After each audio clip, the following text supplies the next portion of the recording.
Hey, yo, what's good, what's good, what's good? Welcome to Reflections of a DJ, the R.O.A.D podcast presented by DJ City and Beat Source. I'm one of your hosts, DJ Crooked. We have Brooklyn's beloved DJ Goldfinger in the building. What up, we're up. Big shout out to our boy Never Forever. Rest in peace. Yes, sir. We have invaded the Sound Collective studios here in New York. We have New York's finest. These DJs got boots on the ground in Manhattan, Brooklyn, and Jersey. I'd like to welcome our fam DJ Showcase, Marco Penta, and first time on the podcast, DJ Kazi. This is our 2025 wrap-up. Let's get it. Sir, let's get it. All right. What's good? What's good, fellas? Everything. Big shout to Dylan Ali. Dylan Ali was supposed to be on the podcast. She's not feeling well. We hope you're feeling better, Dylan. Yes, sir. Feel better, Dylan. Feel better. Would have loved to have you on the podcast, but we're going to definitely have you on for another one. But let's get into it. We're going to go through the list. It's a long list. But I guess we should start with top 5 club bangers of 2025. Where we going to start? We're going to start with DJ Kazi. Let's go. So, Kazi, what is your top 5 club hits of 2025? Are they in order or what are they? Nah, unranked. I think it depends on the spot and Facts. Yeah, but okay. All right, but number 1 though, for sure, Bad Bunny, Nueva York. Nueva York. Because it just doesn't matter where you are every night. It always works. And we're in New York. We're in New York. You cannot do it. It's a banger. It's almost like an Empire State of Mind in New York. Yeah. You know what I'm saying? Facts. Like whether you have a European crowd, you have whatever, any type of international crowd, or you have the locals in there, it just rings off. It's like, yo, you're in New York. And it's, you know what I'm saying? What's crazy to me too is like I play a lot of downtown like open format bottle service rooms, and it's not majority Spanish speaking rooms, and it's still a huge record. It's people that don't even know what he's saying, and it still just goes up. They just love it. But that's why it's New York. Yeah, you know, it's like, that was a really good comparison because I feel like when I heard it, I think I heard it at like a selection in the park, and I remember feeling like, damn, this song really makes you feel like you're a part of that New York community, New York energy. Same like Empire State. Big shout out to Marty Rock. Marty Rock has a great intro for that record where he just gets on the mic. He's like, yo, he could be like in any other city. He'd be like, yo, big shout to Las Vegas, but there's nothing like summertime in New York City, and then he'll drop that. I was playing at Petite the other day, and he came and hopped on the mic, and he did that shit. I was about to play, and he was like, hold on. I got you, son. Hold on. Shout out Marty Rock. Shout out Marty Rock, man, my brother. Good choice. We're all in unanimous agreement of that record. Yes. Yeah. Hell yeah. All right, so what's the next one? Next one, kind of combination, because to me they kind of are interchangeable, but Nokia and Which One? The 2 Drake records. Which one, really? Yeah, but the reason being, there's the DJ booth moment, and if you do it at the right time, and if you're on the mic, then the girls actually pull up to the DJ booth, and it's a good crowd reset for me. I'll loop that part sometimes as an intro, and kind of try to get people engaged. That's hard. You playing the original of Which One? Yeah, just slamming it. Really? Yeah, hell yeah. I take the vocals, man. I take the vocals and I put it on like a really fire like dance track, house track. I wonder if that's just a New York thing. I don't know if that rings off in the West Coast. Like I'm about to take it to Africa. We'll see what happens there too. All right, let's go. All right, definitely Nokia. I would say Nokia is definitely, Yeah. Go ahead. Shake it to the max. Every crowd. Yeah. Every night. Big up Addy. Shout Big out up Neil. my brother Addy. Yeah, shout out to Silent Addy, yo. Smash. Unanimous. Brought dance hall, like, there's always one dance hall record that just rings off. Yep. Yeah, that's dope.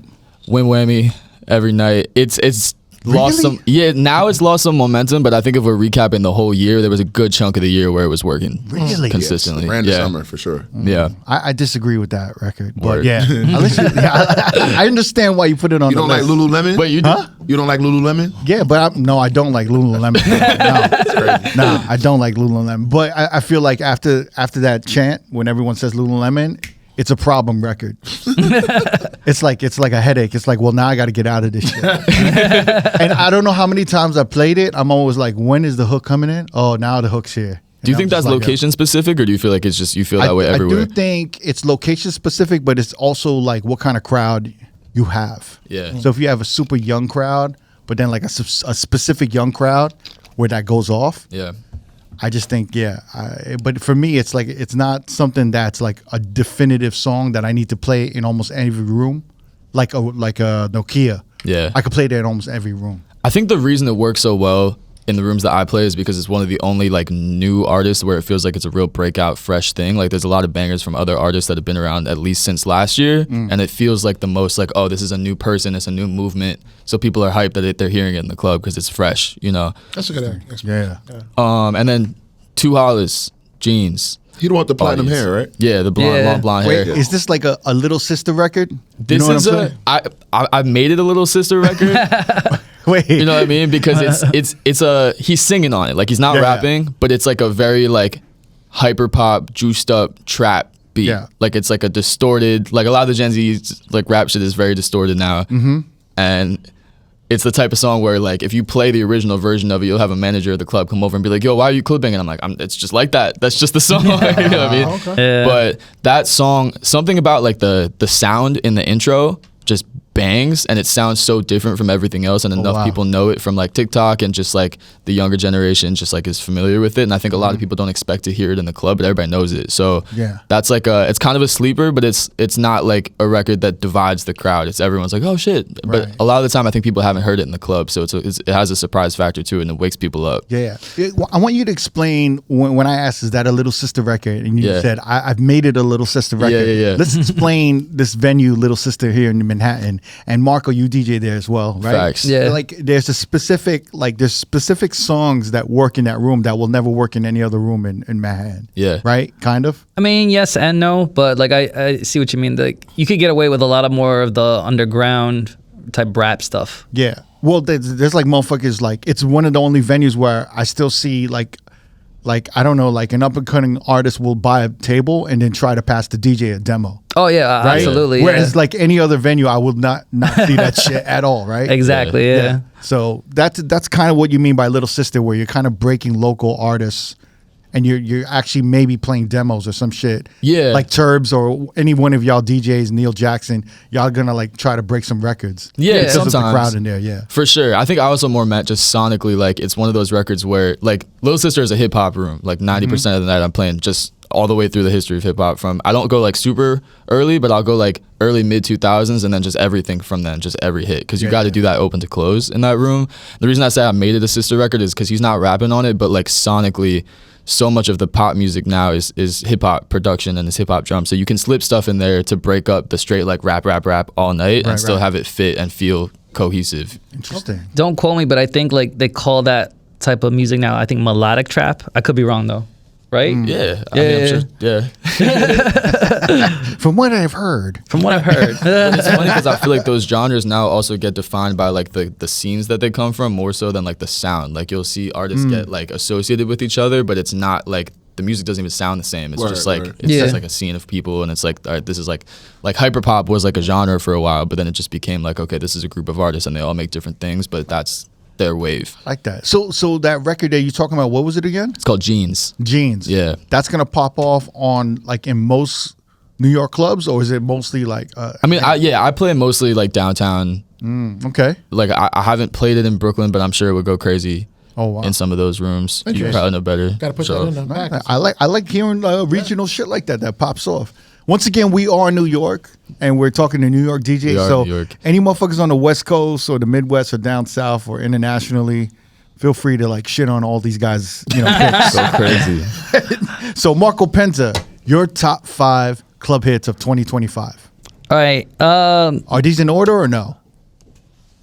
Yeah, you know what? I could say they're in order. Okay. Yeah. Yeah. So But you're gonna start at 5. I'll start at 5. Yeah.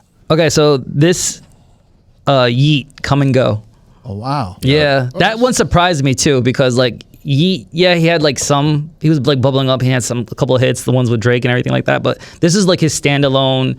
That's like, it's more digestible, I guess I would say, for me personally. But yeah, no, it's definitely working. Like people are like singing it too. Wow. So Interesting. Interesting. It's a Yeah. different sound for him. Too. It's a It different feels sound, it feels yeah. his I crossover honestly can't record. imagine him listening to Eat though. That's just, I don't know. Like the way they're looking at y'all right now. Like, oh yeah, what's his name? Yeet. Oh, okay. I mean, I know Yeet. I just don't. I've never heard Right. anything that really connected. Other than the Drake joint. You know? Yeah. yeah, same here for me. Like I think this is the first song where I really connected. Where I was just like, oh damn, this is like new sound. I actually kind of like this and stuff. This isn't just a Little Sister record, right? No, this is Nah. not just a Little Sister record. Wow, like, wow, yeah, wow. yeah. Interesting. Okay. Number Yeah. 4.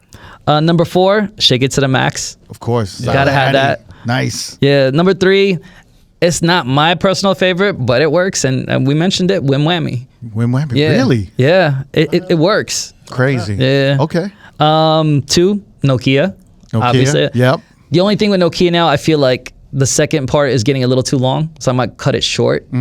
get out of it and stuff, but like the first half still gets people hyped. It's still like energetic. The interesting thing with that record is I rarely play those records together. So I'm always playing the second half at another point, and I'm playing the first half at another point. I do the same thing. And then me and Mo do a weird thing where we start with the second half and then go and then speed it up and go into the first half. That's interesting. Oh, that's Yeah, dope. yeah. That's interesting. I gotta hear that. Yeah. And Nueva York. Nueva York. Number one. I was literally in Atlanta. I just came back from Atlanta last night, and it went off down there too. So it just shows. For sure. Good picks. Good picks. All right, showcase.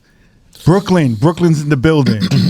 Jersey and Brooklyn's in the building. Come on, man. I need to hear your top 5 club hits of 2025. Yo, roadies and roadies for life. You already know that we rock heavy with DJ City. It's our go-to record pool to download the latest music, edits, and remixes for our DJ sets. So now, Road listeners can join DJ City for only $10. $10? Only $10. That's almost 70% off the first month. Make sure you scan the QR code or click the link in the description or go to djcity.com/offer/road to jump on this great deal. All right, I'm not gonna rank them, but I'm gonna give them to y'all. I'm gonna go.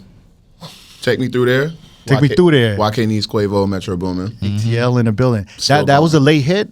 Or Yeah, I'd probably say like late summer. Now it's like really picking up steam. Like everybody in the room can kind of just go, you know. For sure. Yeah, what's that dance hit TikTok? Yeah. It's over with. Yeah, and I really like that part, that Girl Through the Wham in the Circle part, because like I loop that and I can like blend it with some other things and turn it into a whole function. It's also the easiest record to fit into any set, right? Yeah, It's like seamlessly. You could put it in a snap set. You could do it in whatever. Like it goes with anything, right? It's nostalgic, yeah. Yeah, it fits perfectly. Pause. Up next, I'm gonna go Get Jiggy by B Jax and Zeddy Will. Big Jersey. That hit New York real hard, and then it kind of went quiet a little bit, and then it came back, right? Right. Which was weird. The Instagram. Yeah. I feel like it could have maybe could have been packaged better, but I feel like the social media campaign was really good with the dance. You know what I mean? Like once you play that and you in that 130ish BPM, like people. But when it dropped, it was red hot. But then it kind of died down, and now it just came back like a little bit like harder now, right? That's a lot of songs, bro. Yeah, there's a lot of songs like some of my lists that like came out top of the year and just started charting. You know what I mean? That's the weird thing about this year or the past 2 years is that songs have been taking longer to connect. Yeah. Whereas like 10 years ago, a song could have dropped the weekend and you had to play it. Yeah. Like the day it dropped, you had to play like the new Drake or whatever the fuck came out. You had to drop it. I feel like I can't. That's because of the labels. Yeah. The labels are not really actively pushing records because they're not really in business right now. Most of the labels, so you're not getting that.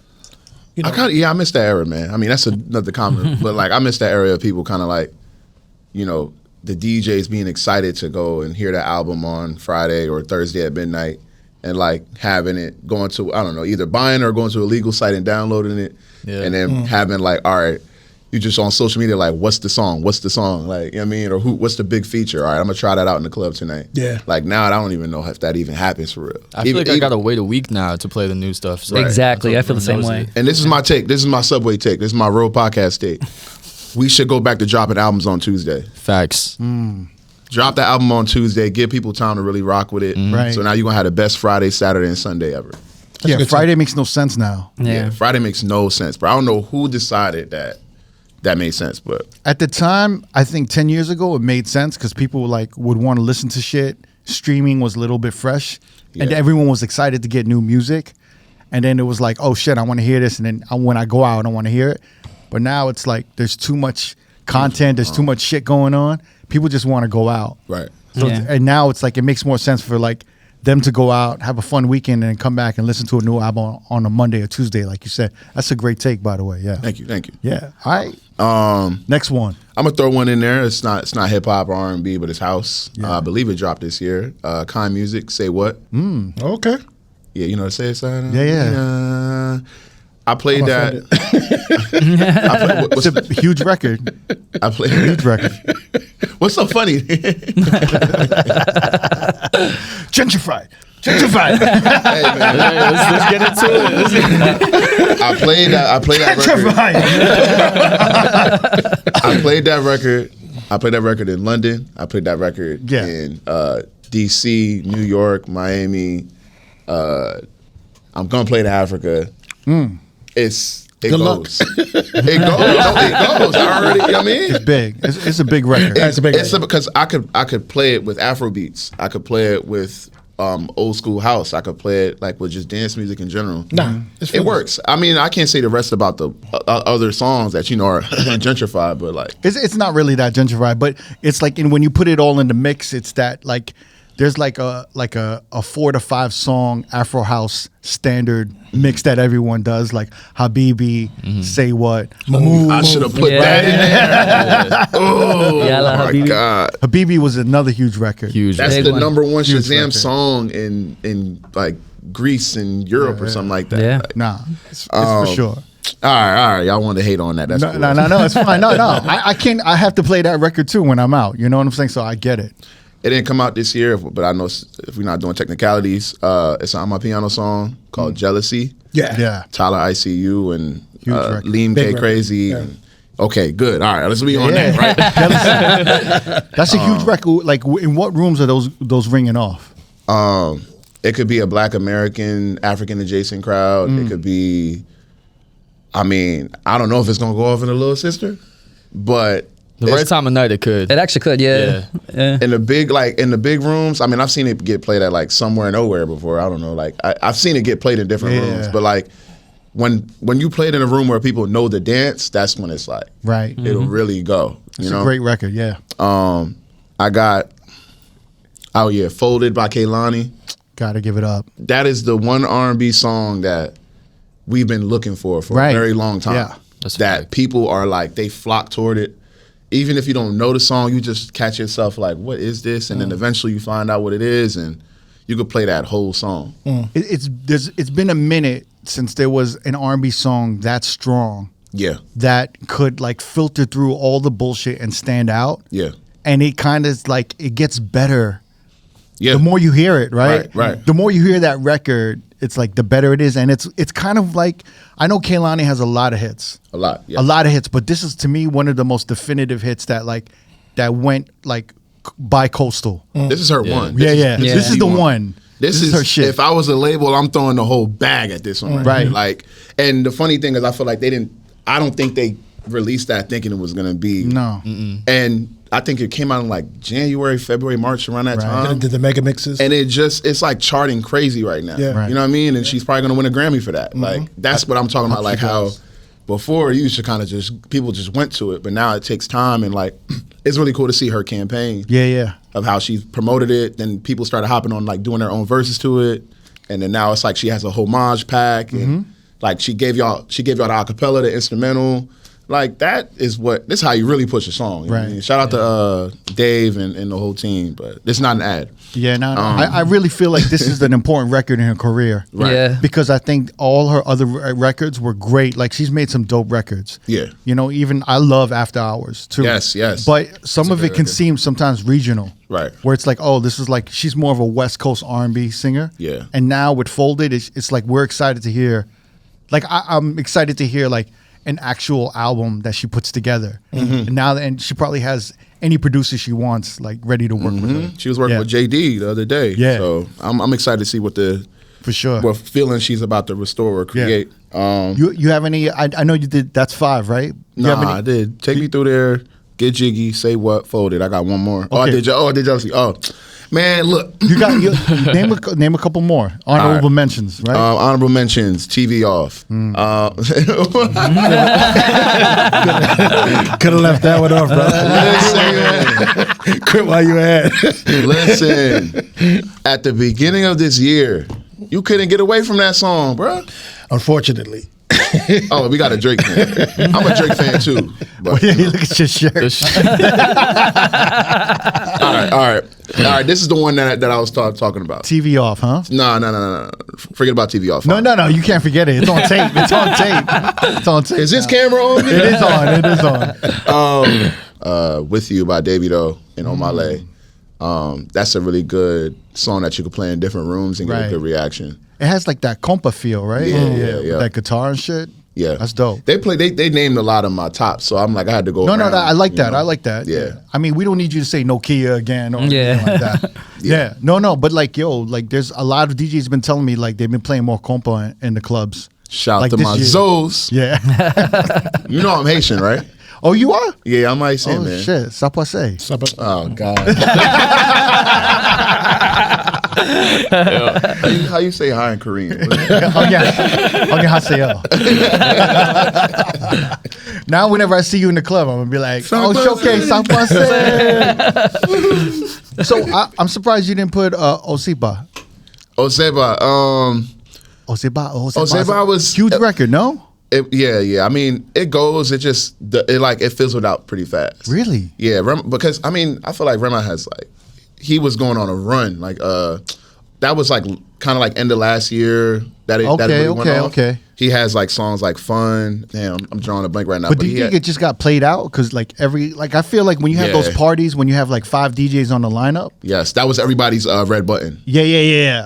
That was like every DJ played that, and then it just got played out and obvious, right? Predictable. It was like Ozeba, Fuji Vibe, and then hard reset to like something else. Right. But it was almost like a lifeline, right? Like if a DJ was like bombing, they'd be like, "Osepa, let me play that was shit," like right? I felt like that was like the Afrobeat swag surf at a certain point. Right. Where it's like, all right, this is gonna go because the beat is fast and he's yelling and making a chant. I'm like, so even if you mention it, it's kind of like obvious and predictable to mention that record to a certain degree. Right.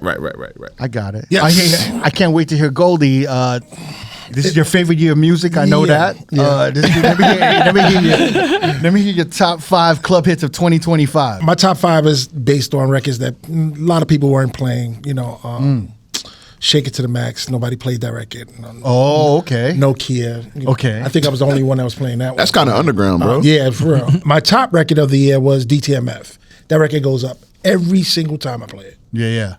Definite bang. Great crowd participation, all that good shit. Right. This was the R&B, and with Breezy Bowl coming through, smashing everything, It Depends rang off for me. Another thing for R&B was Leon Thomas, Mutt. Yes, sir. Yeah. That was one of the biggest R&B records. So, Yep. Still going. And, you know, that was pretty much my top 5. Yeah, Mutt carried me through the year for sure. That was another honorable mention. Yeah. It's funny because they don't make danceable R&B no more. So like these R&B records are not danceable records. Like sonically, they're beginning of the night or end of the night records, but somehow you have to fit them in prime time, and it's scary for DJs. I feel like sometimes to play these records. For me, it is, but it's like one of those joints where this is where we are right now, where these records would have typically not been primetime records, but they are primetime records. You know? Yeah, I feel like for me, I had with my having an R&B party that I was doing every month allowed me to like really figure out where you can actually place or strategically place an R&B song like Mutt in a open format set. Yeah. You know what I mean? And I feel like it goes pretty well. Like I did it at R&B and Ribs. And I remember I think I did it was like The Dream I Love Your Girl, and I jumped into the bridge of that where he's just like making a melody and then I dropped Mutt like and I let that build up and then it hit. And that taking advantage of that build up on Mutt is very like I think that's how you really can mix that song. Right. You can't just bring like She Say Take Your Time like right there. You gotta like let that motherfucker build. I'm getting too granular, but you know. No. It makes sense, but it's also like in the past 2 years, this is the era of like primetime slow jams. Yeah. It's like, and the thing is like when I was coming up in the 90s and 2000s, you would never hear a slow jam primetime in a club. Yeah. But now it's like, this is like a new era where every generation is experiencing slow jams at prime time in the club. I've been loving that though. You know, like we've never experienced that shit before. Like I would have never heard that shit. Couldn't even fathom that shit happening in the club. It's sick though because it opens the door now to go and play some of those older ones and bring back the throwbacks that people like I've been playing You Don't Have to Call every night. Yeah. I mean, that's a danceable. You don't have to call it. That's the dancing R&B you was talking about, though. That was a danceable. But if I'm a little sister, like ripping the rap set, and I figure out how to slip that in, like that's fun, you know? Hell yeah. Break up the night a little bit. Yeah. If that's your top 5? I would put Karol G, Say Antes. Oh, nice. Yeah. Yeah. What you know about Karol G? That record in particular is really good. Yeah, He be uptown. He be uptown with them. Nah, facts. Paisas. I like all these Latin people. Yeah. Hey. So this I can tell who you dating, Goldie. I can tell now. so this is very rare for you to not really champion hip hop this year. I don't think there was really a lot of really good hip hop this year. Good For the club. Be honest with me. Well, for the club, Yeah. are you you rocking the premiere Nas and like the new De La, all the shit that Mass Appeal's been doing has been amazing. I think the rollouts are great. I think they're more listening, but as far as club, I don't believe that. Of course they're not, yeah, club yeah. driven. Yeah. The club is run dry. That's what we going back to what we playing from years ago. You know, like there's been great hip hop, Freddie Gibbs album, Alchemist, and all this other stuff like that. The Clips came out with a great album, but they're not actually club records. They're just good if I want to hear some hip hop type joints. You know? Yeah. I think well, that's my on the side. I think hip hop is still in a good place. Oh, I think it's in a great place. Yeah. Okay. I think it's in a great place. Hey, yo, what's good? This is the R.O.A.D podcast, Reflections of a DJ. We're here in New York City, and we have invaded the Sound Collective. Now, I want to explain what the Sound Collective is. I got my man Lefty from the Sound Collective here. Lefty, thank you for having us and hosting this beautiful studio for us. Exactly what is the Sound Collective here in New York? Modern, state-of-the-art facility with tons of production gear. And one side of it is you can be a member and you can come here and pay monthly to use the rooms and the gear and sign out time and our space. We have a state-of-the-art studio. We have all these production stations, DJ stations, instrument practicing rooms and such like that. And you also like teach. You have like classes and sessions, right? We have intensive programs, short-term programs that people can come and take Saturday classes on DJing, production. There's like kind of a community building within where there's like DJs, producers, musicians. Up and coming producers, people honing their craft and learning, and DJs and all these things. And they come here and practice, and we have all the new gear, so they come and check that out and get familiar. And a lot of DJs will come in from out of town, being like, let me get a day pass so I can just get a refresh on the 3000s and the V10. And what's great is that a lot of our guests, everyone from like Clark Kent to the technician to like Camilo, they come in here and they're just like, holy shit. You want to play with all the gear, man? Yeah. I didn't even realize this, but you guys have like studio spaces where people can do live streams and they can do their Twitch streams. Yep. We got a whole green screen set up already, multicam, full on switcher. Like we also do a lot of events here. We're bringing a lot of outside talent, organizations. We got a big event coming up with DJ City, Beat Source, and Serato. That's part of our family. Yeah. We did a big one last year with them. We got another one coming up. For our listeners, is there any way we could hook them up with a deal, or you know, like if they put in a R.O.A.D podcast code? Yeah, tell me about it. What else do you have in vision for this deal? It sounds like we're well on our way. Why don't you tell them? You're working with us where they can type in a code for like R.O.A.D. Yep. And they'll get a month free, right? Yeah, on our online platform. We have a whole online platform with like masterclass style education. Nice. Different categories and everything, instruments, drums. And then we have these things that we're launching right now called Pro Paths. So you can choose, like if you're a producer, you can take the Ableton Pro Path, the Logic Pro Path, Serato Studio. Goes through a wide variety of knowledge besides just stuff in that skill set and discipline. So our R.O.A.D listeners, if you're in New York, you can check out their facility. You can do a day pass, a week pass, a monthly pass. You can check out their site. You have access to all the education online. Soundcollective.com.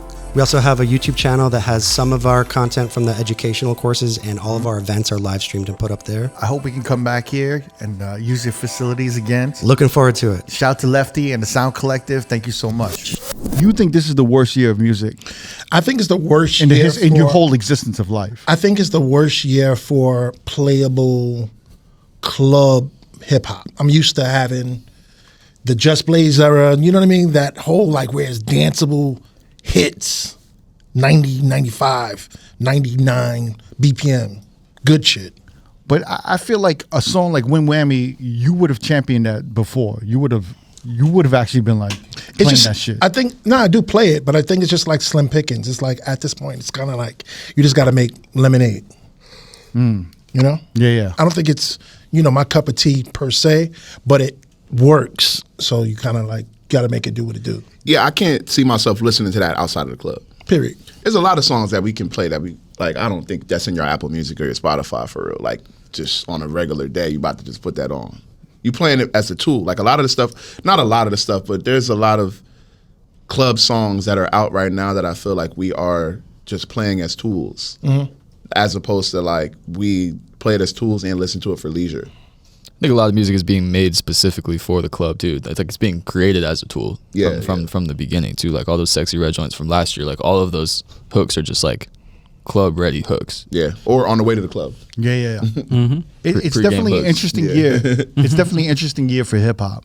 Yeah, I'm always interested to see like when I look at my follower stories, like what they go crazy to in the gym, or they'd be like, "This is my gym playlist." You know, like what songs they reference when they go in there. Yeah. Because there's also that pocket too, where you got the club adjacent gym hits, and I feel like that's where if you look at like the Rap Life playlist on Apple Music, I feel like a lot of those songs that by like the rappers that used to make club hits, they like live in the gym now, or they live in the car. But a lot of the rappers are not really active. You know, like the guys that were making the hits, they don't come out with as much music. I mean, Gunna, okay, for example, look at Gunna. He's touring. He's going crazy. He's doing a global tour right now, right? The one song that you really gonna sit here and say that is out, that's breaking through the club is the We Getting Fucked Tonight song. Right. He got a lot of songs that you could possibly say you could run in the club, but it's like people are calling it like get ready with me music, or like gym music, or like it's like vibey music. Shit, You know, it's like that's not a knock to the quality of the music. It's just like it's really hard for certain things to cut through. I feel like a lot of the hits that became club hits felt very they felt like a novelty. Like Win Whammy sounds like a novelty record to me. It's like we were just turning up, like not thinking too hard about this. We just made this song in the studio and we put it out, and then TikTok bass boosted it and sped it up and slowed it down and put it on different videos, and now it's a hit. I think the frequency of some of the sounds of some of these records don't transfer to the club though. You know, Win Whammy's kind of shiny. It's like a lot of highs in it. Yeah, It's a lot going mix, on. yeah. And that Gunna record is just like, it sounds dull. It's like it's a bassy record, but it doesn't have any like excitement to it. I think the reason why it cuts through in the club is because it has a chant to it. All of the chant songs have. The chorus is great. I think the chorus works, but it kind of goes off the You're cliff not a making little bit. that song ain't making it past 40 seconds in the club, bro. Like you gotta, you know, like in New York. I feel like that's what the labels want. They want those one-hit wonders. They want those artists that come and go, that have one hit song that goes viral, they make their money, and then they just look for another like cheap up and coming artist to take advantage of. It's like and freelancing, exploit. Yeah. basically. It's just like penny stocks. It's like let's see which one. Yeah. Let's see one like sticks to the wall. Perfect. Doesn't cost us any fucking money. Whatever sticks to the wall, like cool. Let's exploit the shit out of this. Maybe like give them a little budget to make a second, third song. It doesn't hit. Well, fuck them. Where's the next one? And if I'm on the label, I'm hot because my record is playing, and I know my record is playing. You're just trying to stay hot. You're just trying to stay hot. Yeah. And not laid off. Well, I mean, all your top fives were great. I mean, I agree with a lot of them. Obviously, Shake It to the Max. Shout out to Silent Alley. Yeah. Too bad the Grammy shit is really heartbreaking. Yeah, that's fun. Yeah. That they're not accepting it in the Grammys because it's technically a remix. But you said something great because like Meg Wait, Thee they don't Stallion. accept that word? Nah, because it's technically a remix. It's not an original. Yeah. But then But then they did the Meg Thee Stallion with Beyonce. Savage. Yeah, Beyonce. And that was a remix. Wait, we should what? That's crazy. Wow, that's crazy. I didn't know It was just a mistake in how they submitted I'm it. so blown away right now. Yeah. It's heartbreaking. Yeah. But the Silent Eddie, you definitely have Song of the Year. Yeah, man. You know That's a what I'm saying? Grammy-worthy record. I agree with Nueva York. I agree with Folded, Nokia. I'm just gonna throw a couple songs out there that Let's I go, thought Crook. were Let's hitting. go. They might be a little like some of these are just like my personal favorites, and then when I drop them, they hit. So one of them is like the K-pop joint. I knew he was gonna say the Golden. That shit. How did you know? I love playing that shit. I love playing that record. Hell yeah. I was gonna make a joke. Yeah, go ahead. Go ahead. Go ahead. Let it fly. I was gonna say K-pop Demon Slayer, and then just like nothing. To me, that's one of those records that I love. I love a nice like catchy pop record. Yes. Yeah. So I thought Golden was like a great record, and I feel like that 3/4 like kind of that shuffle, that beat. Yeah. It's like really popping right now. Because I'm even bringing in like some of the Mike Posner records, like the Disclosures, all those like kind of 3/4 beats, are Latch just and hitting. shit like that, yeah. They're all kind of hitting, which is also leading up to Olivia Dean, Man I Need. That was a great record. Wait, that in the Yeah. club? I That's played a that. record. Yeah. I've been playing that, and it's like everyone just falls It's in a feel love. good. It's a like a feel-good record. unifying fall in love. Yeah. Like almost like a Amy Winehouse thing, where it's like everyone is just like, Yeah. this is a beautiful song. This is a Shazam song. Yeah. It's I like gotta people, try hey, this. what record is that? It's that type. I'm telling you. I'm gonna try this at Ballads. Yeah. It's, Man I it's Need one Is of those big, man. records, especially if you bring it in, like with just the drums, with before the beat hits, kind of. You just have the drums or something, and you just hear the vocals, and then you start building up in stems a little bit. It sounds really fucking That's good. a great song. Yeah. Great That- fucking That's another record. And then there's a couple joints that like I feel like really hit in the clubs. And it's just like they might be quick, but they fucking hit for me. Fred Again, Victory Lap. That you know, if you want a bunch of white boys to like wild the fuck out in a club, It's 2025 Mo Bamba. like Fred Again, Victory Lap is like let's get all the white boys like amped up. Yeah. The Mayo You know what I'm saying? Mobamba. Yeah. That shit works in a lot of rooms too. It's like the turn down for what for white guys. I just love that shit. Nah, Mayo Obama got it, bro. I'm sorry. Oh my god. Another record I love playing is the Haven I Run. I love That's that. a good and, one, and yeah. it just like all this like speed garage Yes, shit hitting like Notion. Notion's a little hit or miss for me. It's like you need the right crowd and it has this like slow build. You can kind of lose a little bit of room. Yeah. But I Run just kind of hits, and there's like some great like kind of lower tempo remixes, new disco remixes that like really hit. The melody of it is great. It just I love that garage sound. Yeah. I always love that two-step garage sound. And then I think the number one record of the year, whenever I play this record, it hits. It's the Disco Lines Tanache, No Broke Boys. I think that's record of the fucking I have year. opinions on this. Wow. Yeah. I've never whenever that like my night peaks, that's the peak of it when I'm dropping that joint, and I can Still? literally I could run it back over and over and over again. I could keep bringing it back to the beginning, and it'll just keep fucking hitting. Damn, that fell off a cliff for me after like Really? 2 months. Yeah. Male bashing. That's the white girl Male bashing. Mobamba. That's the white girl no Lamba. That is the work of Mo Bamba. Yeah. It's crazy to me also how many people don't know that was a single that she dropped.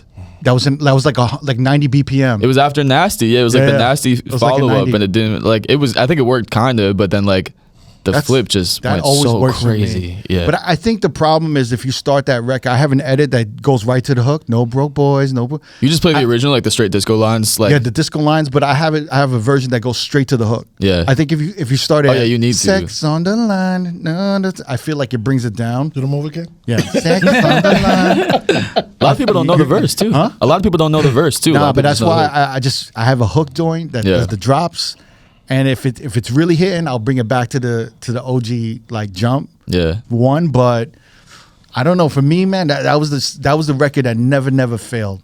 That was like I think out of everything, that was like to me the new version of like a fucking Rihanna like Found Love or anything where like Wow. all the girls, it was like a girl anthem, especially during the summer.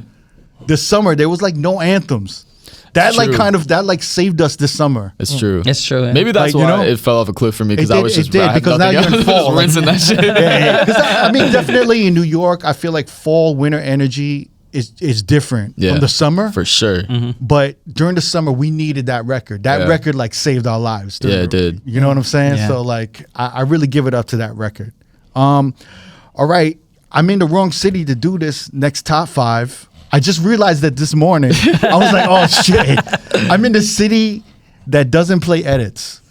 Well, most don't of think that's open true. open format DJs don't play. Well, this room don't play no fucking edits. As many mean, edits as they should. Well, let me hear. Compared to LA, compared to the West Coast, you mean? Yeah. Compared to the West Coast, but maybe I'm judging. I'm judging too early. I think it's a whole like cluster of DJs who Right in play Brooklyn, right in the Brooklyn scene. Manhattan too though. Little bit. Yeah. Yeah. Manhattan too. You know, my boy. Okay, y'all being defensive now. Okay, I'll give it to you. Yeah. Nah, like my boy Tim Fields. He just moved to New York, but he's been in New York, in and out of New York. Plays a lot of great edits.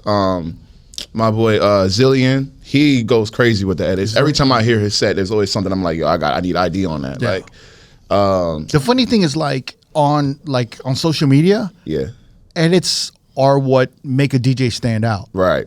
Right? Yeah. But in like New York club scene, We ain't trying to hear all that shit. Well, like motherfuckers are just open format rooms. Like Yeah. people play originals. And you like have to play like maybe the one of 4 top edits of the whole year that really stand out, that really kind of do it. Whereas the West Coast, I feel like they could play almost 30 to 40% of their set with edits. But you know what it is? I think because we play more genres than anywhere else. Yeah. Right. Yeah. You know what I mean? So it's like That they makes want to sense. hear. That's a good point. They want to hear the actual record. You know what I mean?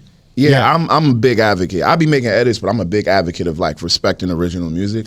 Yeah. Because there's so much good music out there, and like, if you're gonna take away from it, if you're gonna flip the production or something like that, it has to add more value to it, or like, because a lot of people just be flipping it just because it's in the same key. I think with so many parties and so many DJs in New York, it's more of a choice thing of what you play, and I think that's more important than what version is. Right. To a degree, like whether it be an editor. Because if you're doing like you said, you could do almost a full set of edits on the West Coast or whatever it may be. I see the same thing in like restaurants and stuff like that, where like from what I was told or from what I gathered is like over on the West, there's a lot of events or gatherings where the music isn't really like a prominent focus, if that makes sense. It's more like a vibe. It adds to the vibe of the event.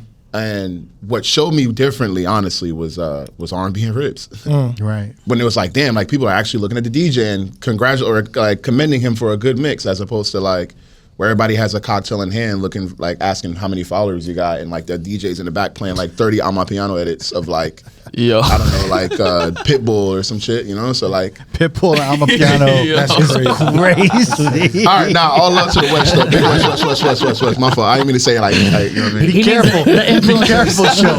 You travel a lot. You travel a lot, bro. You travel a lot. Be careful. I need to do more events. All right, so this is the top 5 edits of 2025. So, Kazi, let's start with you. Top 5 edits of 2025. I play so many edits, bro. I don't know what you're talking about. But I think with New York, it's different. I don't know if it's like this in other cities, but in New York, like I started DJing in Brooklyn at Kinfolk, and now I do like mostly downtown bottle service stuff. So I still have one foot in each scene, and I think that I kind of bring a little bit from each scene to the other. And so like there's ways to play edits in the city, but I think the difference too is like if you're doing a regular club night for like a bottle service club, it's a lot of originals, it's a lot of crowd pleasing. But if you're like, I throw my own parties too, and when I do that could be right next door. Yeah. But it's a totally different crowd, and it's a different expectation. So I think it depends on the room for sure. Yeah. But here's a couple. La Mama de la Mama 808 Gong edit. It's a Jersey edit, and it starts with like a slam, like a big like downer impact thing, and I use it to reset all the time, just like mid set. Bang it, it's like 144 or something like that, and it's just like a super sped up thing, and then you can go into all of the like 140s Jersey stuff. Dope. I make a lot of my own edits too, so a lot of them are just ones that I made. Yeah. I'm selfish. I don't put them out. I just make them, and fine. y'all can't have them. I do feel like Stems has changed that a lot too. I just do a lot of stuff on the fly. I switched to Serato this year for open format, and that's just like been a game changer. Me and Marco actually made the same edit. We both put Yukon over Lean On. Oh, that's good. And they basically sound exactly like, I think we arranged it the same way. That was crazy, yeah, because when I heard it, I was like, yo, like who came up with it first? We couldn't figure it out, but we're like, yo, that's fire though. Spider-Man. Wait, which one? Which one? The Bieber record, Yukon. No, but which one of y'all's sounds better? Which one did you Oh, that's what we doing. I don't know. I haven't played. We got to switch and play each other's in the club, and we'll see which one sounds better on the speakers. Yeah. That's dope. I definitely need that. I definitely need that joint. Yeah, you decide. We'll send you both of them. Yeah, you decide. Okay, I'll do that. We're checking your play count. I might be like, yo, the way this comes in sounds better on Marco's, but like the do second you verse play sounds Lean better on On yours. when you do the edit, or you just play the edit? Nah, I play the edit, yeah. I always play Lean On after, because people are just fiending for it once they hear the beat. Yeah, that's dope. But that one worked. I spent a lot of time trying to figure out how to play that Bieber record, and that was one of the only ones that I was like, oh, this will work every time, like in every room. Yeah, there's so many remixes of it. So many. But I actually like there's a Jersey Club version of that I really liked, because it's already like the vocals sound sped up. Yeah. So even if it's faster, like 130, it still sounds a little like It's pitched adjacent. up, that record, right? Yeah. Yeah. The Weeknd, The Hills. There's an edit by, Brilliant? He's from Korea. Oh, no. Seoul. I've seen his edits. I didn't know he was Fire. from Korea. Fire. That's dope. He's a beast. The Hills is obviously an old record, but it's just like, it's almost like a Miami bass edit. And, that song is so slow in like halftime if you play the original, and this is just letting me play it. I'm the biggest Every sucker night. for any Miami bass two-step remix. Like, I got one for you, bro. Yeah. I really feel like that is the new opening opener sound. Like 100%, to bro. walk in a fucking room. That's what I fucking hate about openers. Like, There we go. Wait, no. Let it go. I'm not going to do this today. Go. We're not going to do this today. Kazi want all the smoke. Let's go. No, but I really feel like if openers are really going in on like trying to like really do a primetime set, it's like a missed opportunity to play these great edits. Yeah. Like these high energy Miami 100%. bass that's just like so vibey. It gets people like, Yeah. I just think there's so many new disco and two-step and Miami bass edits that are amazing right now, from like Gilla, like Trey's, Eccentric. Everyone's making them ballads. It's Trey's like is there's so crazy. many, bro. Yeah. Shout out Trey's, man. You can Crazy find a edit. Miami bass-ish edit to like anything right now. Anything. They're They all fire. sound good. They sound great. They all sound man. fire. Yeah. Yeah. FS Green, Ponder Replay. Is it Diwali edit? That's nice. Shout out Fire. FS Green. He got a lot of great been ones. killing shit this year. He even Everywhere, did like bro. a International. yeah. He did that Nokia remix with Tiburon. That was Yeah. good too. That went viral. Yeah. Yeah, he's dope. That one helps a lot. I like going into that little Diwali bag. That's like when I play Get Busy and Shake It to the Max and like that whole I like 100, it. 103 I like it.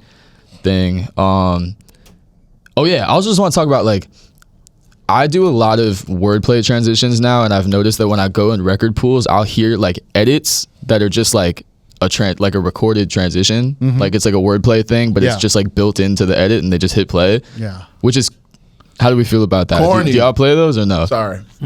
What? What'd you say? What'd you say about openers?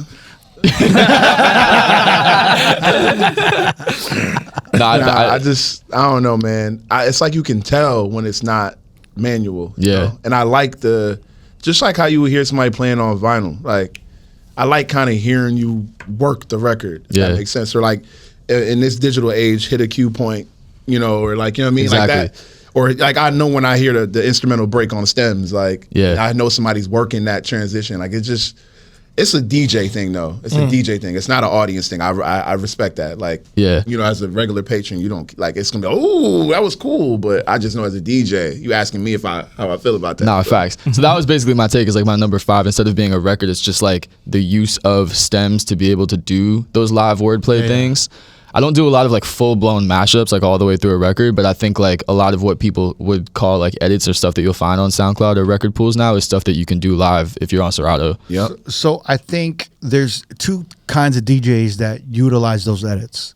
One of the kind of DJs that I'm assuming, this is all speculation, I'm assuming this, but I would say the DJs that are kind of coming up, and they kind of like, those are like easy like ways for them to, they think in their head stand out. Yeah. It's Because low they're risk, like- high reward to play those. Right. yeah. So for them, it's just like, yo, like, I got this heater. It's like a Crooklyn Clan record for them. So they're like, yo, I'm going to get it amped up. You Yeah. know? And then it's like, for them, they look good.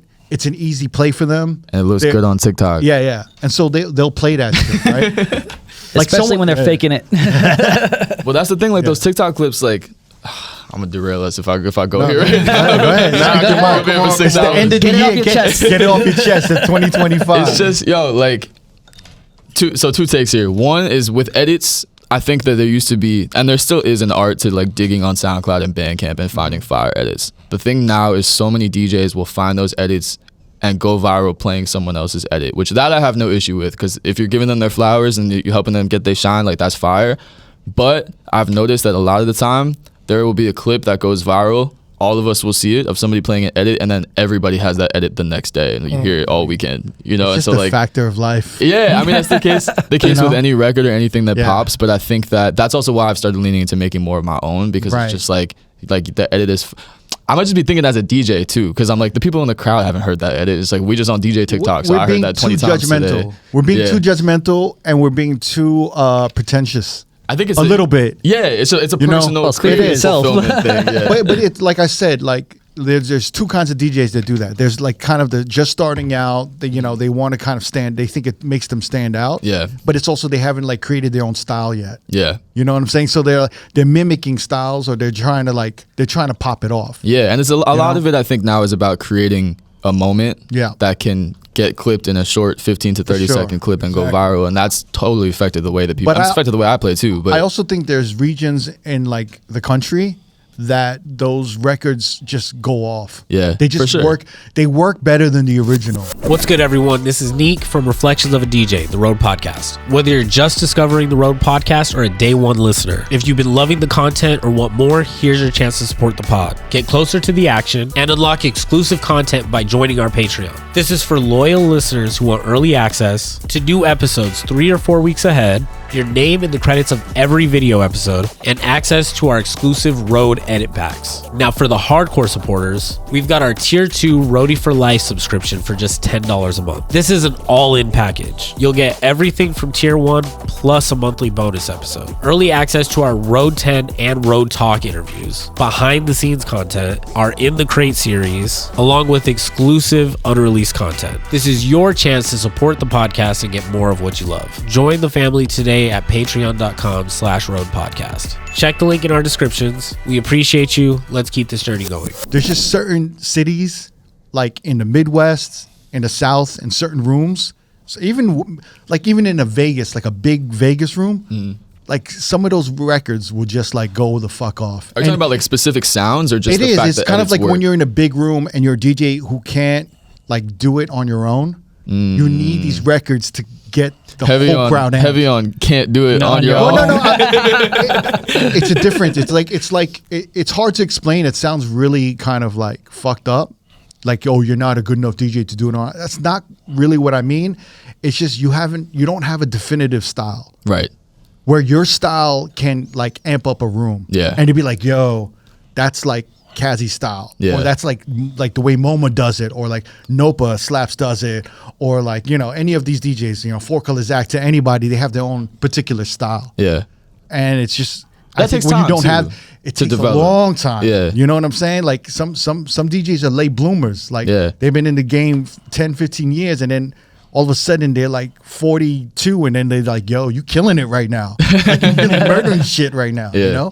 But yeah, I think we need those edits because in a year like we've had this year, we don't have enough music. You just gotta keep it fresh. Yeah. So like, fuck it. That's Someone true. makes an edit and it goes viral, and it's like, yeah, of course. Like when we like kind of look at it, like, oh my god, this is so corny, quote unquote corny. Yeah. It's like That's just the DJ The talking, DJs though, need it. yeah. The DJs need it. You know Yeah. what I'm saying? Yeah. No, that's a fact. Yeah. I get tired of edits quickly too, so I think like I'll make some day of if it's just an idea that I have, and a lot of edits I'll run them a couple times and just like move on to a different one. So I don't know that I have any that I like really rinsed all year. Yeah. One transition I do a lot though, that's one that I made, is I go from Drake For Free when he says, and I have him set up Not Like Us. So when he goes, and like your boy from Compton said, I loop that, and then ba ba ba ba na na na. Look at you. I mean, instigating. That's cute. That's very Cali of you. That's very Cali of you. I like it. But yeah, I mean, I feel like we all played those records off each other though at some Sure. point, right? Yeah. Yeah. I mean, those are great top fives, man. That's good shit. yeah. All right, Marco, your top 5 edits of 2025. Yeah, and again, this was tricky for me. I'm one of those DJs that doesn't play a lot of them. Yeah. But like you said, like this year there was ones that you definitely needed something for some of these songs. So first one, number 1, shout out to Mark Cutts, the TGIF All the Way Turned Up intro one. That's like something that I play like right at peak just to get everybody going and get everything started. So I feel like it gives a little extra the versus dropping it from the hey. Mark Cutts does a really great job of creating hype intros without having them be like tasteless. Yeah. You know, like too abrasive or too annoying. They're very like tasteful, and they work. It's like he understands how the energy of a club should be, and when something's a little too much or not enough, he's always right in the pocket. So shout to Mark Cutts for sure. For sure. Number 2, and it was funny because like again like Kazi too, like I started making my own edits and I don't put them out. I don't share with anybody. But like it's our Yukon Lean On one, which again just happened to happen. Great. I definitely need that, and we got to share it with our Patreon followers. Just because what was the other one? The one that's big on the West Coast is Yukon Up. Yes. Yeah, and I just felt like that's just too West Coast for here. It doesn't work in New York? I mean, it could work, but like I just felt like it needed something more. It was too West Coast It's a sounding. sonic thing. The basis Yeah. the basis of that record is already West Coast. Yeah. Love Rant's the Up record. Exactly, right? yeah. And then So- there's so many different R&B record versions of that. Like ladies, this your song from Miami Yeah. to the Bay. Like that's already a West Coast joint. So it's like doubling down on a West Coast. Yeah, no shade to the West Coast for that too, because I want to go back to the West Coast, but like, but like I felt like we needed something a little sonically with more energy over here on our own side, so that's why I made it too. So it was like a great minds think alike situation with me and Kazi. So That's great. third one, the King season edit of Truth or Dare, a mashup. Yeah. My dog King Season. I love that. It's the Truth or Dare over the Promiscuous Girl beat. I play that every night. So fire. It's on I love everybody's Instagram reels. Yeah. Nice. So I just, it's like another one to get like back up to like that mid tempo range that I was just dropping. Dun dun dun. Tell me. That's great. That's Yo, dope. do that again. Sorry, That was my good. bad. No. You can, yeah. That shit hard. It's one of those records too that's super sexy, Yep. but it's like it's one of those like 10 to 11 records or 11 to 11, 15. And then sometimes it's like if you just beef it up like on the energy scale, it could be 11:30 to like 12:15 record if Yeah. you just plot it right. Yeah. That's real DJ talk right there. Yeah. Or for me, like I'll do it like maybe like at a 3:30 when I want to like Yeah. That's great. when I want to get it a little bit more sexier, you know, to finish out the night and stuff like that. But Nice. next one, this might be a weird one. This is like kind of a left turn, but like the EG Never edit of Party for You, Charlie XCX. That's like it's like a 140 tempo, like upbeat, because like I know a lot of girls love the Charlie XCX Party for You song, but like I felt like it needs something more like energetic to play like a prime time. Yeah. So That's another one that just got kind of back in rotation, right? yeah, Just off of her domination last year. yeah, no, definitely. Fucking Brat domination. Brat last year, Summer. Yeah.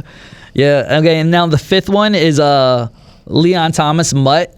I play the Gilla and AJ remix. I love that one. Yeah. It's like a dance hall feel to like Mutt. So It's yeah. great. It's like sexy. Yeah, It's like definitely. it's a nice Afrobeat kind of sexy version. Yeah. Yeah, no, I love it.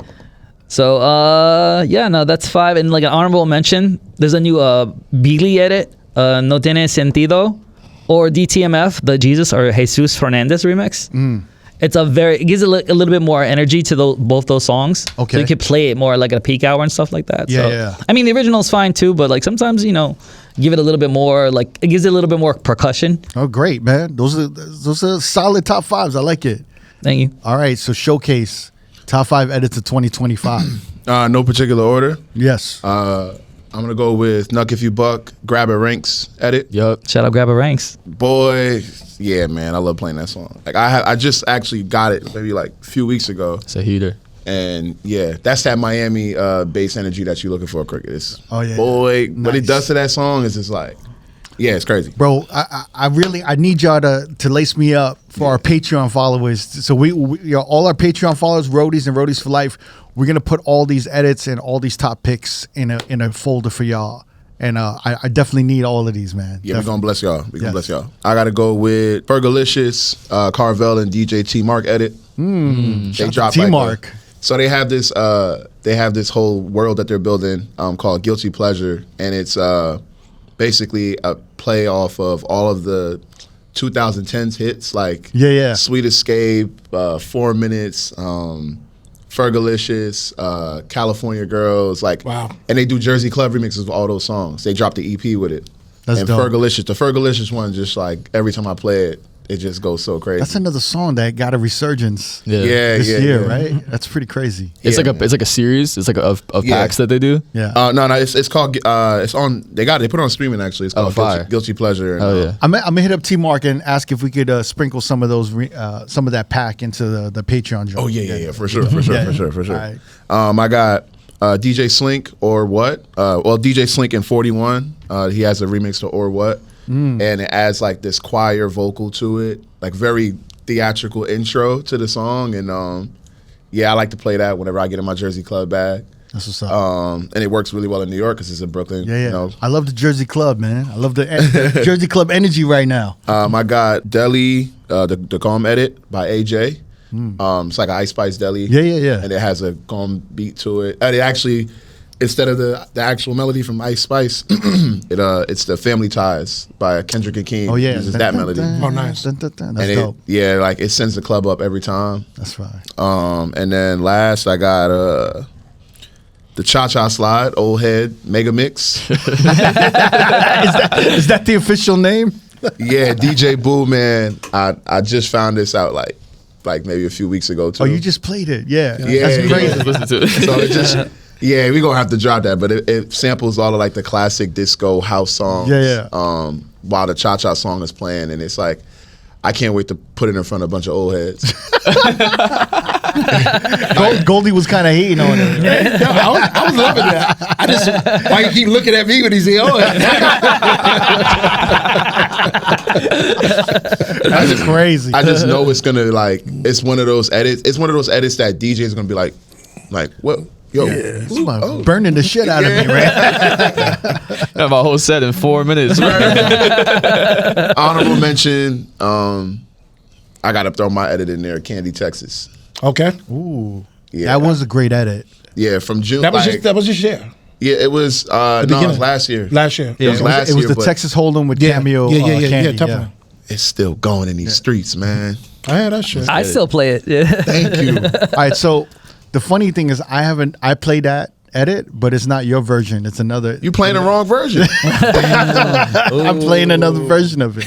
My version is properly sequenced to and you don't even get to the end of my version. My version, I give the guitar solo with the drum break, and then she comes back in with the ooh. You don't even understand, bro. You got to listen to my whole edit. So I gotta go on your Bandcamp and buy it. I already sent it to you. Did you? I don't think you sent it to me. Well, it's going to be in the pack for our Patreon people. There you go. There you go. I like that. All right, that's a great top 5 edits. All right. You guys have proved me wrong about New York. I stand corrected. We're here, baby. But then here we go. It's going to be five Bad Bunny edits. All right. Funny you should say that. DTMF by the great Mark Cutts. That's an incredible edit. Genius edit. This one, because the record breaks up and it goes into a different beat at the end. Mm-hmm. This one kind of stays constant. This is the Undercoffer and Mixstar remix. Oh, okay. Okay. All right? Yeah. He makes a lot of dope remixes. Yes. I play this at my other clubs, Pink Pony Club, Scooter Tech House remix. Yeah. Do a Chaperone. Yeah. Dope remix. Very simple, like tech house remix. Yeah. Titanium Digital Dave Disco Fix. Very good disco feel to a pop song. On the Spanish tip, Damian Gurr, DJ Surge, his edit. Honorable mention to Flip and Nick Bike for the Sabrina Carpenter Taste record. Wow, look at you. And my boy is tapped in. Yeah, and then I have the honorable mention, Dochi, Anxiety, Sir Marcus, and Mark Cutts. I like a lot of DJ City edits. DJ City's gonna like that. Okay, good. That's what's up. I didn't know they were crewed up like that. I'm not sure if it was this year, but was the Jump Back? Oh no. What's the Tyler record? Was that this year? Last year. Jump. Last year. Jump. Last year. Was the remix with Skilly Bang or whatever? Last year. That was last year. Last year. Yeah. My bad. No, it's all good. Yeah. That's great, man. Thank you. All right, DJ City's gonna be ecstatic about that. Watch, they're gonna start running ads on this real quick. I'm gonna play some of these edits just so I don't have to send the records in. Yeah. I got a lot, so let me. First off, the DTMF, the Mark Cutts hype intro. Incredible. That kind of magnified. It's one of the few edits that makes a song bigger. When you already have a big song and you create like an edit for it, it's almost like, why are you doing that? Right. But it's like, this is already a big song. The way Mark Cutts did that DTMF is just genius, to go straight into the chant, bring everybody in, and then kind of go into the song. Like, it's just a genius thing, and I think that's one of the best edits of this year. I would believe so too. And the way it goes out too. Yeah. With the drums at the end, it gives you more than enough time to make a transition any way you want to go after that. There was one edit that was whenever I played it, it just went the fuck off, and it was one of the biggest edits that I played in like this year. Big shout out to Brian Salu and Judo remix of Kendrick Lamar, Luther. Another big record that doesn't need an edit, but it's one of those few edits that just like kind of enhance the record and just it kind of catches everyone off guard. I'd go into like buy you a drink, and then it'd go into like folded, and it just went perfect. That's kind of hard. That's tough. That's hard. See, that's why I love when the artists give you the acapella, man. Yeah. It sound crisp too. Like that's hard. That was hard. And I've been on, past 3 or 4 years, I just been loving new disco after the pandemic. And, since we're on Kehlani, After Hours was one of my favorite records. And I didn't think it was possible for someone to like remix it and make it even better. But shout out to Franchise. This kind of like new disco funky like remix was amazing. And I think it's one of my favorite records to play. Like I look forward to playing this record and listening to it. Yeah, that's dope. It has the 24K Bruno Mars. Yeah. Yeah, let me get that. Let me get that. Yeah. That's that holiday party music. Yeah. Who made that again? Franchise. Franchise dope. That's tough. And then on that like kind of like disco, funky disco edits, there's a new editor like who made this remix. And I think he emailed it, and I sent it back, and I said, "This is fucking amazing. I love it." And he sent me another remix. He's like, and I'm like, "Yo, are you like, do you make disco house and new disco edits?" And he was like, "Nah, I just did this one, but since you like it, I'm gonna make more of it." And it's the Habibi song, but he made it, and typically, I think what's great about this is I could play early in the night And play it and then original. play it again later. But like it's just like a funky, sexy intro. shit's hard. Yo, shout to Rolo Tomasi. Rolo Tomasi, please make more edits. I think you definitely got an ear the way you put that together. It's one of the things that if someone told me about it, I would be like, that sounds like disgusting and horrific. But you made it sound really good. Those are the best ones. I'm gonna play you another one, just an honorable mention of the second edit he made. He's just like, oh, if you like that, let me know how you like this. And it's the Drake and Central C, which one? But it's like a disco edit. Big shout to you, Rolo Tomasi, man. I'm looking forward to 2026 for you making more edits, man. I'm really loving it all. And then honestly, my number one edit this summer or this year was the Vans Ferry. That whole blend, that shit hit so hard. When I would do like a jerk set and then go into Vans and then go into the Ferry joint, it just hit so hard. Especially during the summer, it was like a monster. Shout out Zillion. Yeah. All right, y'all. Top edits of 2025. I wasn't done with that, by the way, but What'd you say? I wasn't done. Oh, you wasn't done? I was. All right. Since we're on edits, I want to show some love to the editors. They work tirelessly.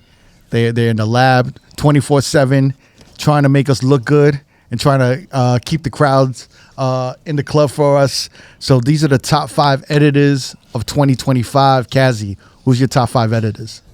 Number 1, gotta be Ballads.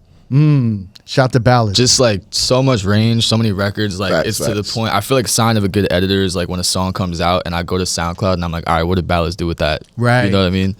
It's just consistent. There's always a good take. He's always like, yeah, exactly. There's always a good take. Yeah. He's either like roaming around like a Miami bass or like a Jersey club or like a Baila Funk. Yeah. And he always nails it. He always And finds it's the right not- one. And it's not always like the most obvious one that you would go to first. So Yeah. that's always like a safe one for me. I mentioned him earlier, but Brilliant from Korea, super dope. Yeah, he's been doing dope shit. Haven't met him yet, but he's just like, yeah, a similar kind of thing where there's just a lot of range. It's not like a genre specific thing. It's just always like interested to see what the take is, and it's always very like interesting and dope, but still accessible in most of the rooms that I play. That's dope. I think with the open format rooms too, like you can't always play like some of the super left ones. Like the song still has to be recognizable and accessible, and it can't be like a super crazy flip. If I'm doing like Tao Group, like bottle service stuff, which is a lot of the gigs that I did in this past season. Yeah. So those guys, both of those guys, I think always have something that like keeps it fresh, but doesn't take things too far left, and it always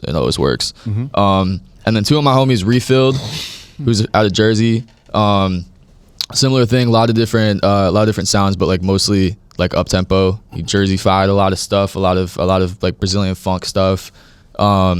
He's been calling it like baile bass, like a lot of like Brazilian stuff that has like almost like a Skrillex, like Hamdi bass element to it, which has been really helpful for me for just taking records that might not be big enough for some of the rooms I do and just juicing them up a little bit. Yeah. And then similar lane, Constantine out of Chicago, also my homie. a lot of up-tempo stuff, like 140 to 150, footwork, juke, Jersey. That's great. Yeah. Dope. Similar thing. He's been doing I think he did a pack. I'll double check and we'll put him in the pack for y'all. But he did I think a pack of like 2000s throwbacks, but they took them all from like Cassie, like 102 BPM records, just brought them like 150, and they're sick. They're all sick, and it's a good way to bring in some of the slower ones in a different way, especially those records that you rinse every night or have been rinsing every night for years. It's just like nice to speed them up and fit them in a different way. Yeah. And then me, but y'all can't have those. I put myself at 5. Put yourself on the list. I like it. I'll put some on the Patreon. We'll put a couple.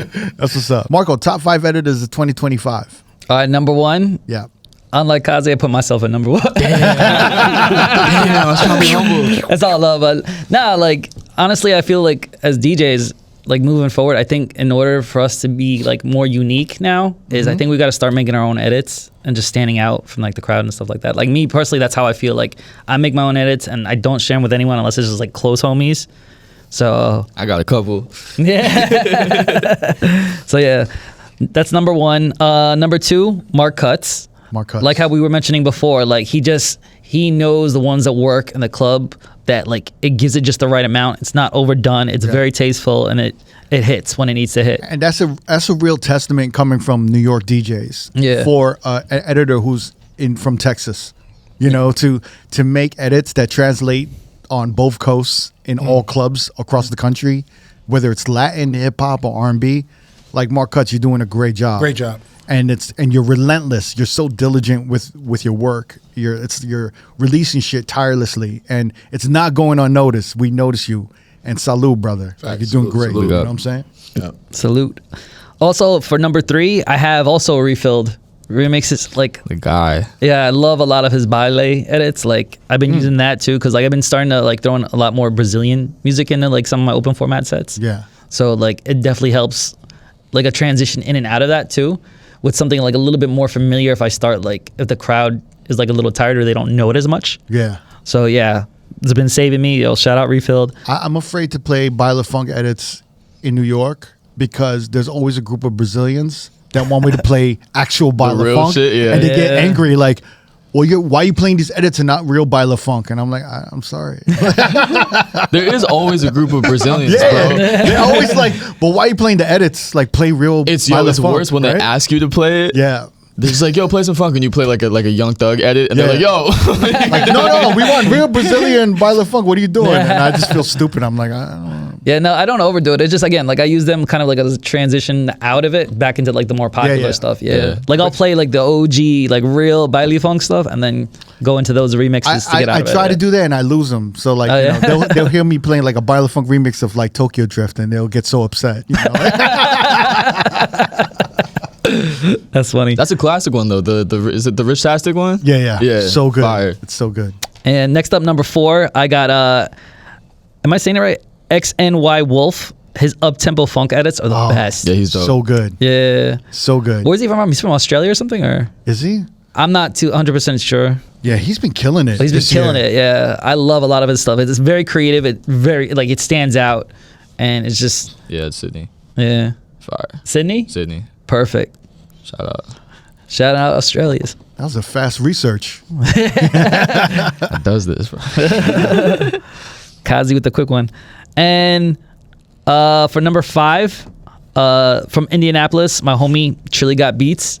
He's making a whole bunch of like UKG edits. So I've been listening to a lot of them. I haven't played them out yet, but I'm like, yo, a lot of these could work. Yeah, it's like right now, Speed Garage, all the garage shit sounds so like fresh and new right now. It sounds really great. Yeah, I'm feeling it. And then an honorable mention is also Brilliant. So I play a lot of Brilliant edits too, yeah. That's great. Wow, we're really highlighting some great editors. I love it. I love it. Hell yeah. I showcase top 5 editors of 2025.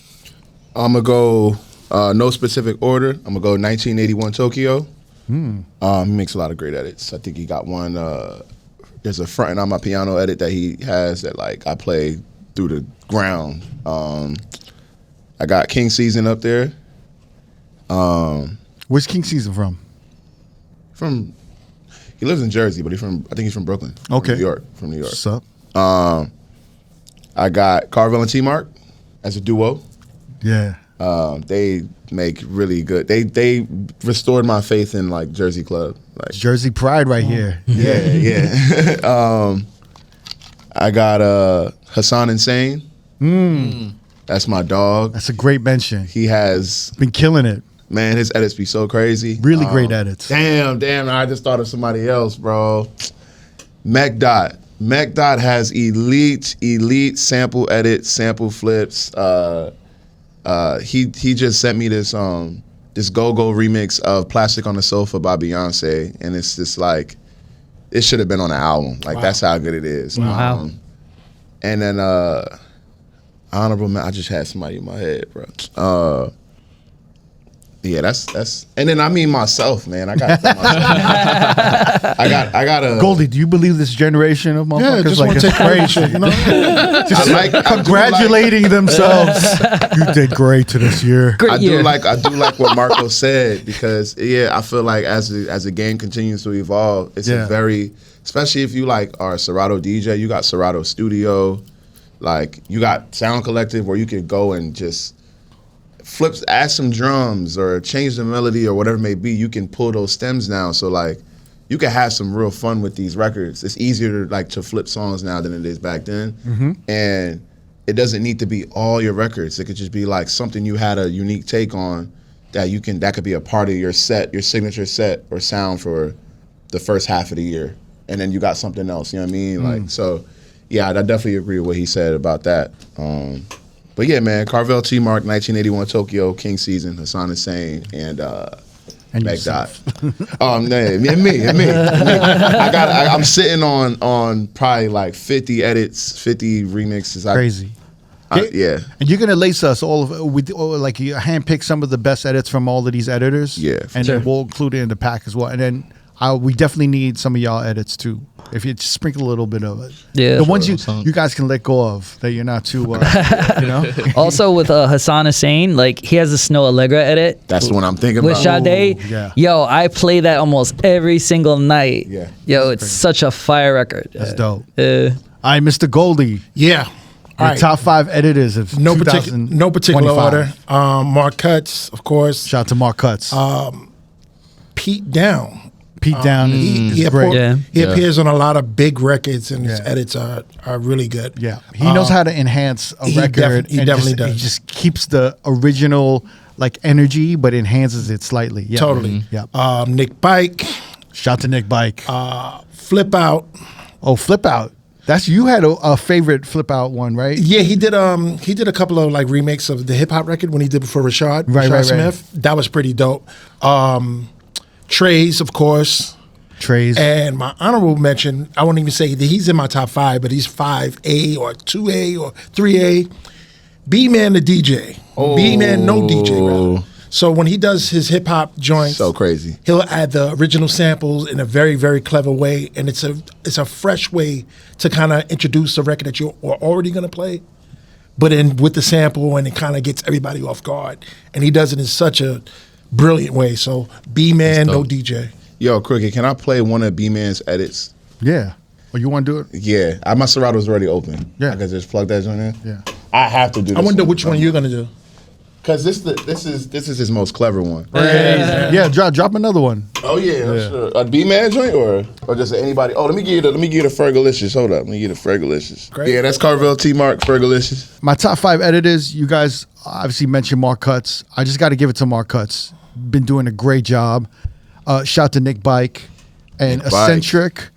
Trey's has been killing it. Like there's a lot of editors out there, but like it's really about being diligent and being tirelessly like working and consistent and always dropping shit. Sometimes something hits and something doesn't, but they keep going and like big shout to all those editors. They just constantly making like 8 to 10 edits a month, and it's incredible. Even more sometimes. I think y'all doing a great job. Some of the standout shits to me was Gilla. Gilla really killed it. Like there's just so many edits from Gilla that I played. I forgot to mention him, but the Buy You a Drink and Folded was Gilla. Nice. He made all these like neo versions of like songs like Closer that were just a little bit more like easier to play in the clubs, but it still kept that same energy, and I think he did a great job. And then I got to give it to Sir Marcus from the Tall Boys at DJ City. He did a bunch of these like bounce edits for like R&B and classic songs, and he just did a great fucking job with all of these bounce edits.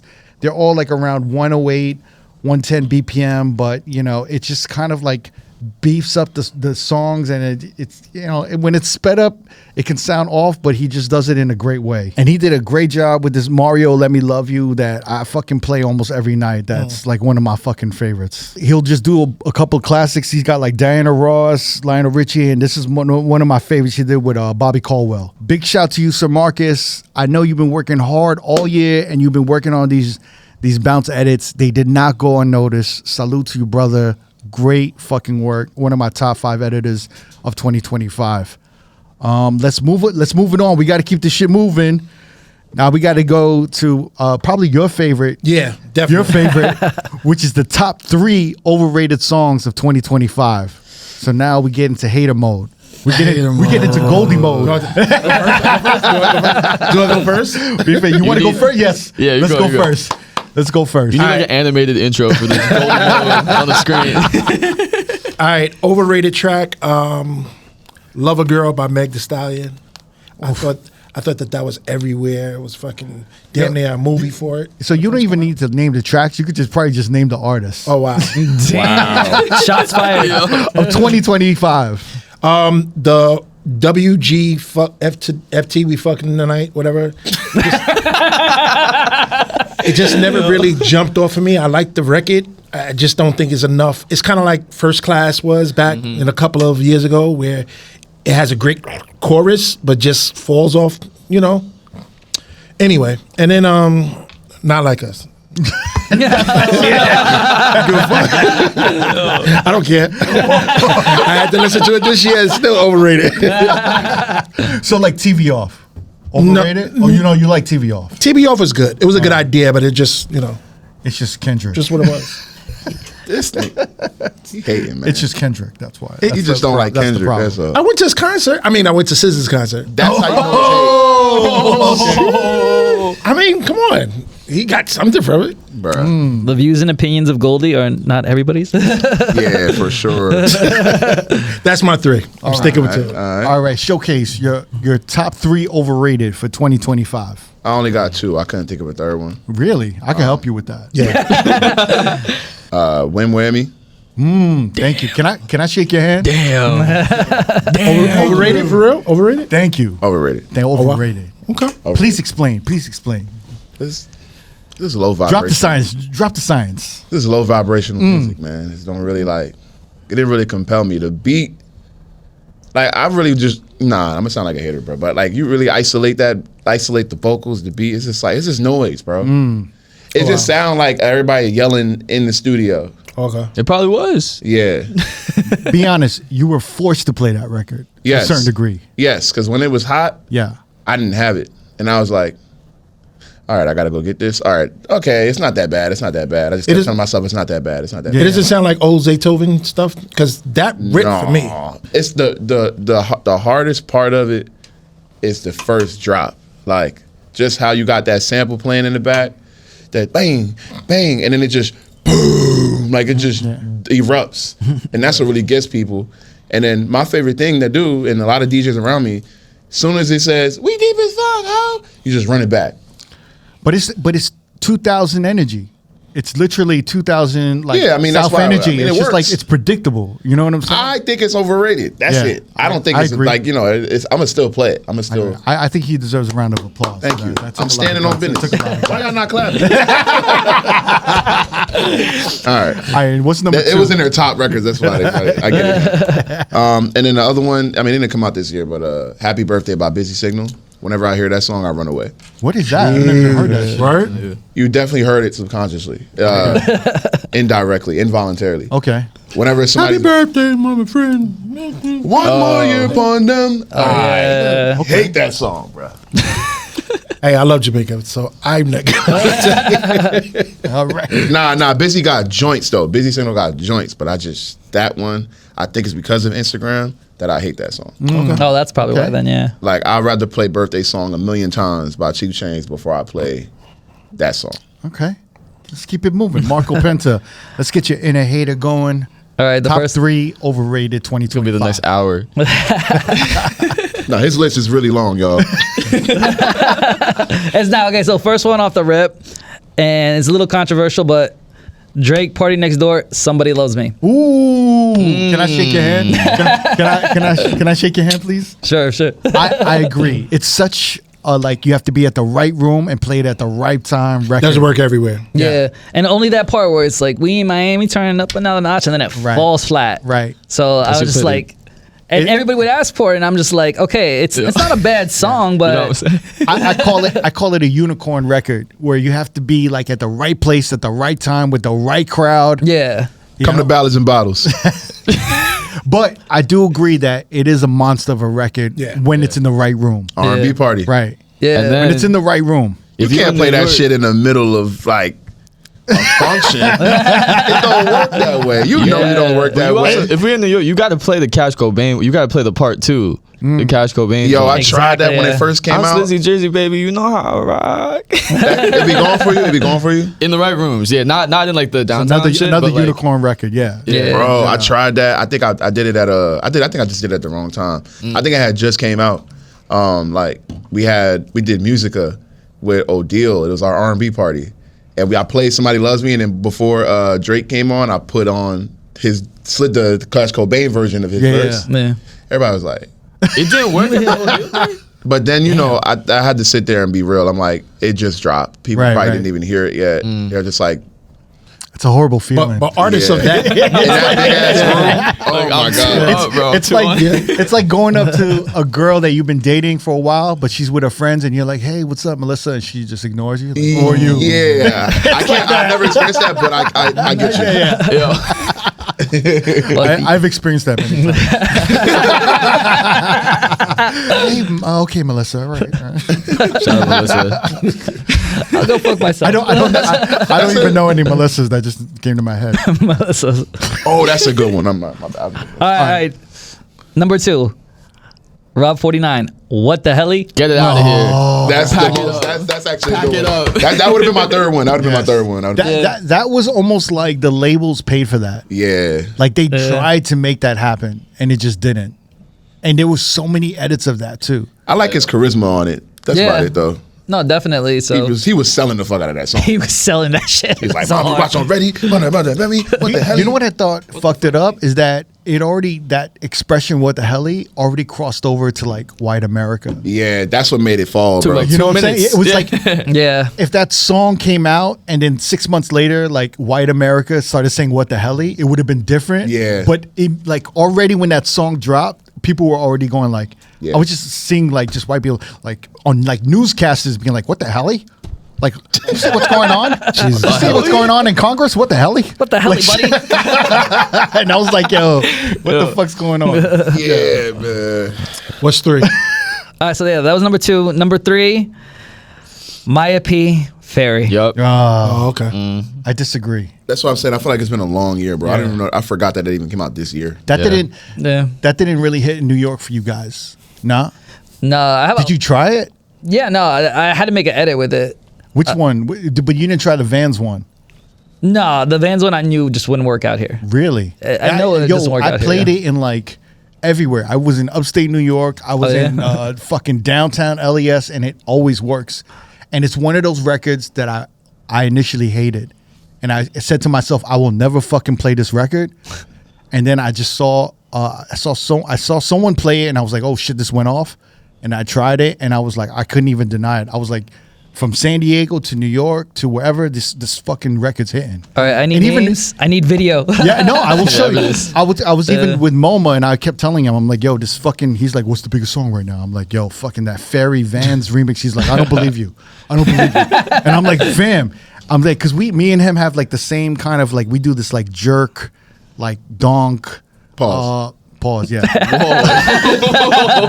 Good boys. But like the Nicki Minaj, I was entertaining Mr. Wayne, like all that Itty shit. Bitty. Yeah, so we itty bitty. So Itty we have bitty, like that whole, and I'm like, yo, you could just drop that in there. We are at R&B and Ribs in San Francisco, and it went the fuck off. And he looked at me, he started taking videos like, oh my I mean, fucking yeah, God. that's it right there. Though. Yeah. That's the place to play it if you're gonna play. Yeah, it. Yeah. It's definitely on the West Coast, but I played it in New York, LES, everywhere, upstate, everywhere in the East Coast, and it hits. It does hit.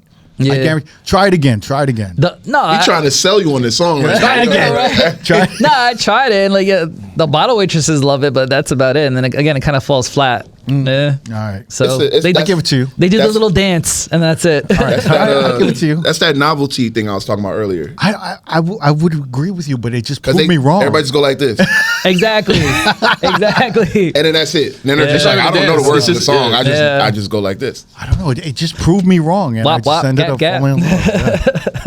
You know that record's different with me. You know, maybe It's different with me. It hits him in the right places. Melissa. So you got Melissa, you know, Kazzy, top 3 overrated. That was my number one. Ferry? Wow.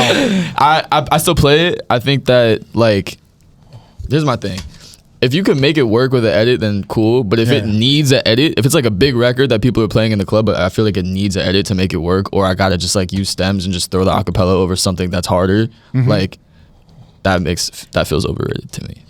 I The way I think think about it, you know? the edit made it kind of, the edit version is the record to me. I guess, yeah. Yeah, that is the record. So it wasn't like we had to make it. It was just that was the thing that went. I was putting it. I was just in stems, just throwing it over anything, just trying everything in that general range. Yeah. And I get it. Some of them work, but it's just like I think feeling obligated to play a record always just turns me off from the record. I'm like, all right, bro, I gotta like figure out how to. It's funny you say that about Ferry, because like, why would I fucking be defending that record of all records, what's right? up, bro? It has to have worked. Like it must have proved me like wrong, so that I actually believe in that record. But I do not believe in Win Whammy. I don't believe in that record. Yeah, go ahead. So Fair. what's your second one?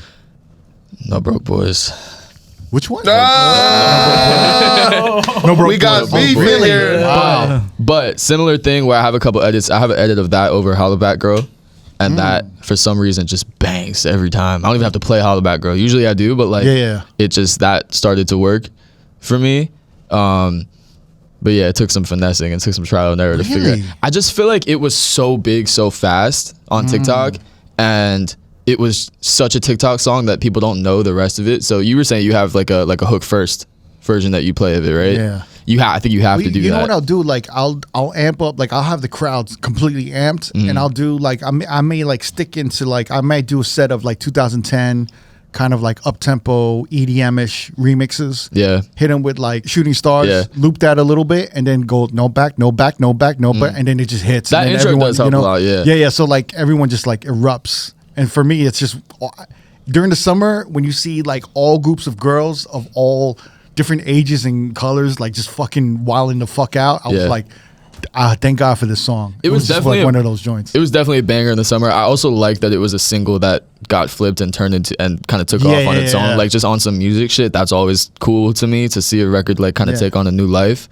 I think it burned out so fast for me. And it's seasonal. Like it was lit in the summer, but as soon as like I could see it got below like 65 degrees, I was like, I pack it up. I feel like again. we needed like I feel like we needed that fun kind of like it's summertime record, you know, it's girls' night out kind of shit, you know. Such a Hamptons ass record, bro. I was just seeing everybody at Surf Lodge, no Broke Boys. I'm like, you didn't pay for that too. So my top 3 is like I agree with y'all. Win Whammy was one.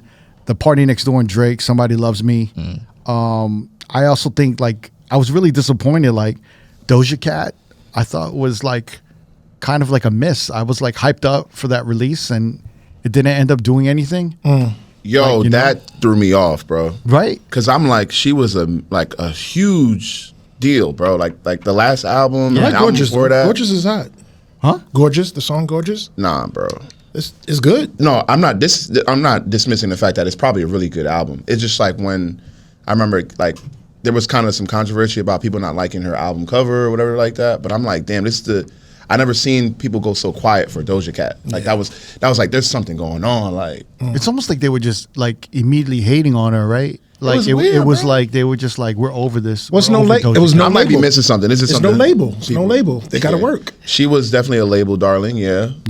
And I think another fucking overrated that was overhyped and we were just waiting, or some of us were waiting. I thought it was gonna like maybe help us was the fucking Cardi B, the whole album. Just facts. Cardi B. Facts. You know what I'm saying? I don't know about that one. I think we need some time for it to like pop off. For which record? Hold on. That's already done. Yeah. That's done. I like that. I like that Magnet. Hello record. I like the Hello. Yeah, Hello, I like yeah. Magnet.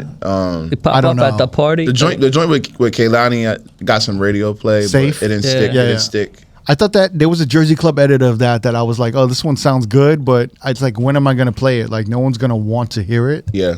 And it's like, I just didn't. It like her album didn't serve any purpose. It just sounded redundant. It sounds like she was doing the same thing she's done before. It wasn't interesting in any way. And I think that's kind of the issue this year is that, like, if anything was predictable in the slightest, it was almost like we don't want to hear it. Another thing that I thought was overrated or overhyped or maybe just a little off this year was that last year was like the year of like the pop white girl sound. Like Yeah. that was crazy. And then this year, none of it hit in the clubs. I mean, you had everyone from Taylor Swift, Sabrina Carpenter. You had all these new records. I mean, Chaperone had like a new record, but none of it connected in the club this year. It was almost like we had white girl pop fatigue last year. That was my third one. Was just Sabrina Carpenter in Yeah, general. in general, but like that, like all of them, even As a human being. but even like the Taylor Swift. not even that. Just those records. Like it just didn't hit the same at all this year. But I think that was also the problem with Doja is that they all kind of stole Doja's sound. Like that say so sound. Yeah, and then so like when Doja came out, it was just kind of like, you know, We got her now. yeah, we got Sabrina. Like We got- we're over it a little bit. Like it's a little played out. Like you're a little played out. I mean, I heard she was rapping on that thing, man. She was I thought her records were great. Like Doja Cat, I thought the records were great. Like Jealous, I thought was a good record. I just don't think like. I got to do my due diligence. I didn't hear the album. Yeah. Honestly, I got some requests from Jealous Type. Yeah. Yeah. You did? I Yeah. got nothing. I got nothing for that. Yeah. Yeah. But that's probably like early in the night or like not prime time, right? No, Or, yeah. prime time too. Really? Yeah, Are yeah. older joints still playing for y'all? Like Kiss Me More? Yeah, and big Hell yeah. Woman? Yeah, not as much as they were, but yeah, they still work. Yeah. Yeah. I play Tia I don't play Tamara, those. bro. Yeah. You don't play those? I don't play those. Wow. I'd rather play like some other new music or like, you know, different edits and test those out. I feel like those are kind of like, that's like shopping in the mall music. You know, like I don't need to play that in the club unless there's like a really outstanding remix of it. Who's okay? Sorry to sidetrack, but who is y'all pillar artist in the club right now? Who's the pillar? Like, Well, can why don't always you want to go to rely- the top 3 artists? Oh yeah, let's do that. You I will do that. skip to the top 3 artists. Like, what's the top 3 artists of the year? 2025. Kazi, let's go. All right, so I play a couple different types of spots, so it depends on which spot it is. If I'm doing downtown, like bottle service open format, Bad Bunny all day. If I'm- Undeniable. undeniable. If I'm playing in Brooklyn at like more of like a curated party where we could do edits and stuff, Bad Bunny. But if I'm doing like a house party, like or like a rave or something like that, just like Bad Bunny at 140. A Bad Bunny edit. Bad Bunny. double time. Dylon. That's it. Yo, It's can I- not even close, I cannot even disagree with you. bro. Like Artist of the it's year. not even close, Like, bro. like when they said like laughable. When they said Bad Bunny at the Super Bowl, I'm like, yeah, like it makes complete sense. Yo, when people were mad about that, I was maybe just because we're DJs, we see how people respond to it Yeah. all the time, and like we're exposed to it. But I was just like, who is surprised? The biggest star in the fucking universe. Yeah. I guess we see it differently. I don't know. Yeah. Yeah. Cause I was like, y'all got it again. Like they on a roll. Like Super Bowl, they are on a roll with that, bro. yeah. Well, Yeah. go ahead. Showcase who's your top 3 artists of the year? I'm thinking, of the year. Wait, you wanted to talk about this? Shit. No. I think I was speaking more so in general. Like I was more so asking, who is the pillar in your library that like you can always rely on? I feel like he's gonna say. Well, that's Bad going to Bunny. be a pillar in your library right now is this year because Okay. it could change next year, right? Man. Yeah, I mean, Unless it's like just consistent for years. I feel like this. You can never tell. It always changes. It's always guess so. fucking changing. Mine's just when Rihanna. and how I every measure year. that is just the amount of songs that I play from this particular artist throughout all of my sets. Like, I'll tell you right now. You know which one? Who? Drake. Yes. You're giving it to him. He's one of your top artists of the year still. Involuntarily, but Yeah. And you know what? I agree with you because even though we're not playing new music from Drake, we're still playing 70% of his old catalog. It's just too deep. The catalog is too deep. He was even bringing up headlines. It's like bigger than ever now. You know, like this is crazy. his music is aging like wine. Yeah. And you have to respect especially that. now. Because I mean, it's fun to talk about the battle and you know, he may have taken an L, but it's like the catalog is, you know what I mean, it's ridiculous, bro. Like from album to album. I mean, the later end of the catalog is more questionable, but like what he was doing in that time and from that sense of like vulnerability and like relatability, it just shows you how timeless it is. Like when you lean into that kind of music, you know what I mean? Yeah. And then out of the few records, I mean, which one in Nokia are the ones that like I beat mapped the second half of Nokia just to put the second half of Nokia in there. Right. Like, Yeah. And then I got which one I just take stems. I have a blast with that. I play it on so many house records, on dance records. Works like, over everything. It just works over so many things because it's just that key that just allows you to like go crazy. And then my other two artists. Before you go to the other two artists, even like some of the albums like that Drake dropped in like after the pandemic that we were like, oh, these are all right, they're cool. They like hit even harder. Like now, Honestly, never mind. Yeah, the Afro House shit is Yeah. Come on, bro. You ever if you ain't hear flights booked on a vacation, bro, don't talk to me about it, bro. Don't talk to me about it. Like it's different. It's different, man. Yeah, remember when it first dropped and everybody's like, what is this? What is this? And now it's like the best. Bro, Like, it's such a resource. It's such a resource because after he was a step ahead of y'all, like for real, because the Afro House shit started picking up, the gentrified Afro House started picking up, the tech house, everything just started kind of like the Jersey Club edits, all of that started picking up afterwards. Is Drake the original Afro House gentrifier? Don't say that. Don't say that. I still don't love that album. I think it was like overly vocal.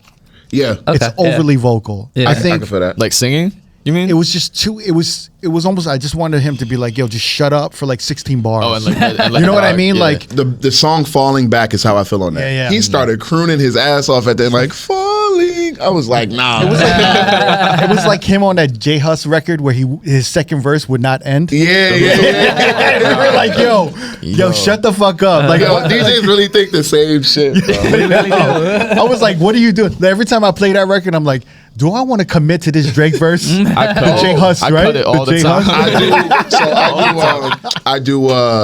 Soon as his verse comes on, I do the which one vocals. You do? Yeah. MoMA made a good edit where the second verse is a twist and turn. Twist and turn, yep. Twist and turn verse. Yep. So Honorable mention, MoMA. Yeah, MoMA be having the yeah. edits, man. it's genius because people don't even realize it's another song because they just start singing. They were like, and you're just like, yeah, this isn't the J Hus song. Right. But it just kind of fits it. I put it over. I put it over Kate Renata, "Be Your Girl," and so when I get to the Drake verse, I swear I just hard cut to the edit. So it's like, all right, it's a different song. It's something new. Yeah, Nice. it was one of those scary joints where like, fuck, why did I play this Drake If you let the verse? first line rock, then you're just stuck for like 2 minutes. He starts on a I might as well off go to the beat bathroom too. and get a drink or something.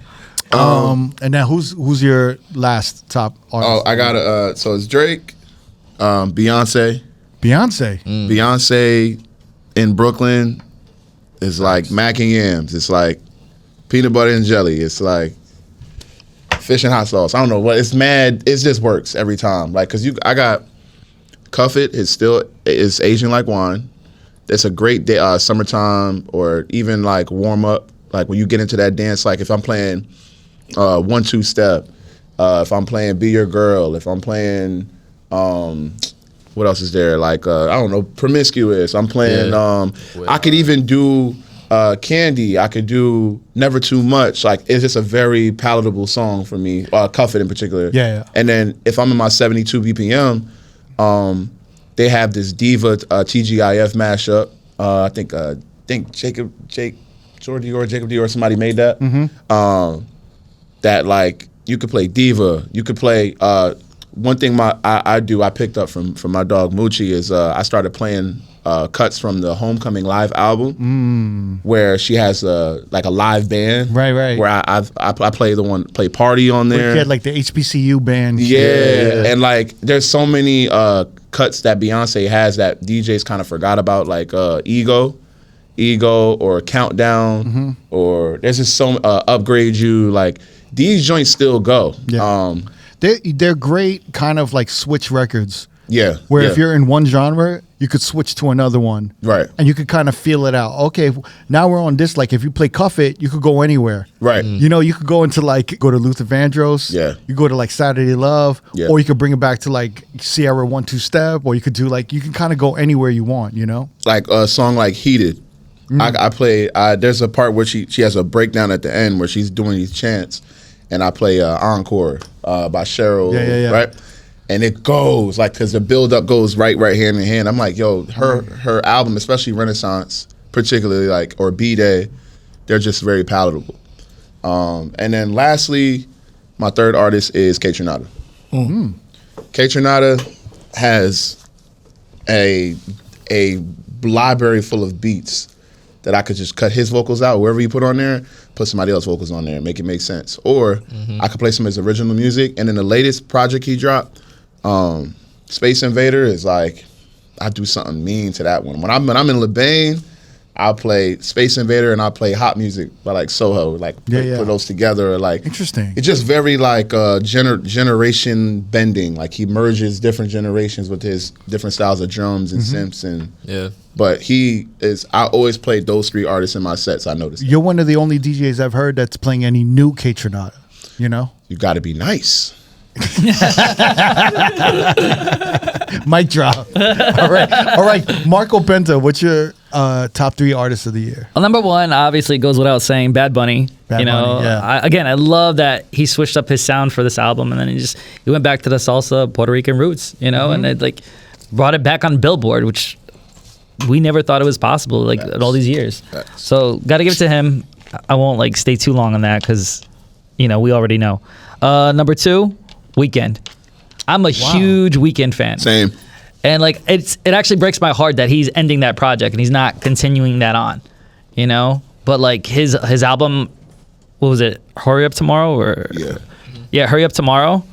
It was an amazing sonic album, and the way he transitions through all the tracks, you sit down and listen to it, it's so good. And then if you play the last song, and then you put his first mixtape on, right? It loops seamlessly into the first track that he ever put out. Wow. So yeah, that, and I've just been running back a lot of his older songs and stuff in the club too, and they're going off now too. He's having the resurgence. From his first mixtape years. That's dope. I didn't expect that. That's great. Wicked Games goes for me in the club. Yeah. Nice. Number three, I think he had a huge year. Playboi Carti. Wow. See ya. Yeah. So I've just became more of a fan. I mean, I always liked a lot of his stuff, but I wasn't big on it. But this year, I feel with his latest album, it's just really going off. It's literally just working. Yo, Marco YVL, yes sir. Do you play Banana Man? Do you play Banana Man? Do you play a lot of the cuts off that album, or are there just a few that you feel work? Because some of them are super out there, and they just you can't. Yeah, no, you gotta be selective with them. There's only three that really run, but they hit though. But they hit. They hit. It's interesting, but that's artist of the year, but you had no top songs of the year from that artist. Man, yeah, because you know what it is? It's the way I approached artists of the year, not just club hits. You know what I mean? Stuff that I also would listen to, or stuff that I hear in the car or I see people vibing out to. Right. And, it's almost you guys are listing legacy artists, because the legacy artists for DJs right now are so essential, because it's they're keeping music alive.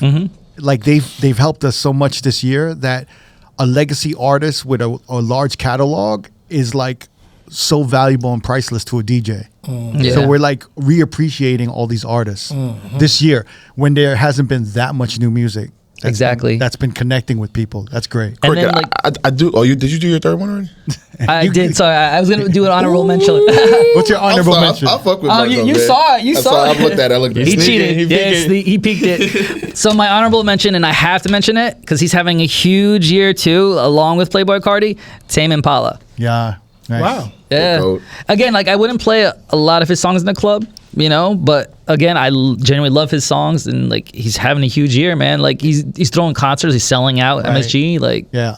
And it's So- one of those things where you would listen to his music and you wouldn't think it would connect to all different types of like fans. Yeah. Yeah. From hip hop fans to Yeah. like alternative to Yeah. like house, but he literally like everyone has grown to love him this year and appreciate him from like all crowds. Yo, he got in this all genres. He you got know? the Spanish goth girls too, and now too. That's great. That's a great list. All right, Goldie, top 3 artists of the year. All right, this is quick. Bad Bunny, Chris Brown, Chris Brown, Drake. Drake, Honorable mention, Tyler. Tyler. I like yeah, that. I like Tyler. that. Yeah. Okay, right. Why Chris Brown? Chris Brown had a great year with the tour.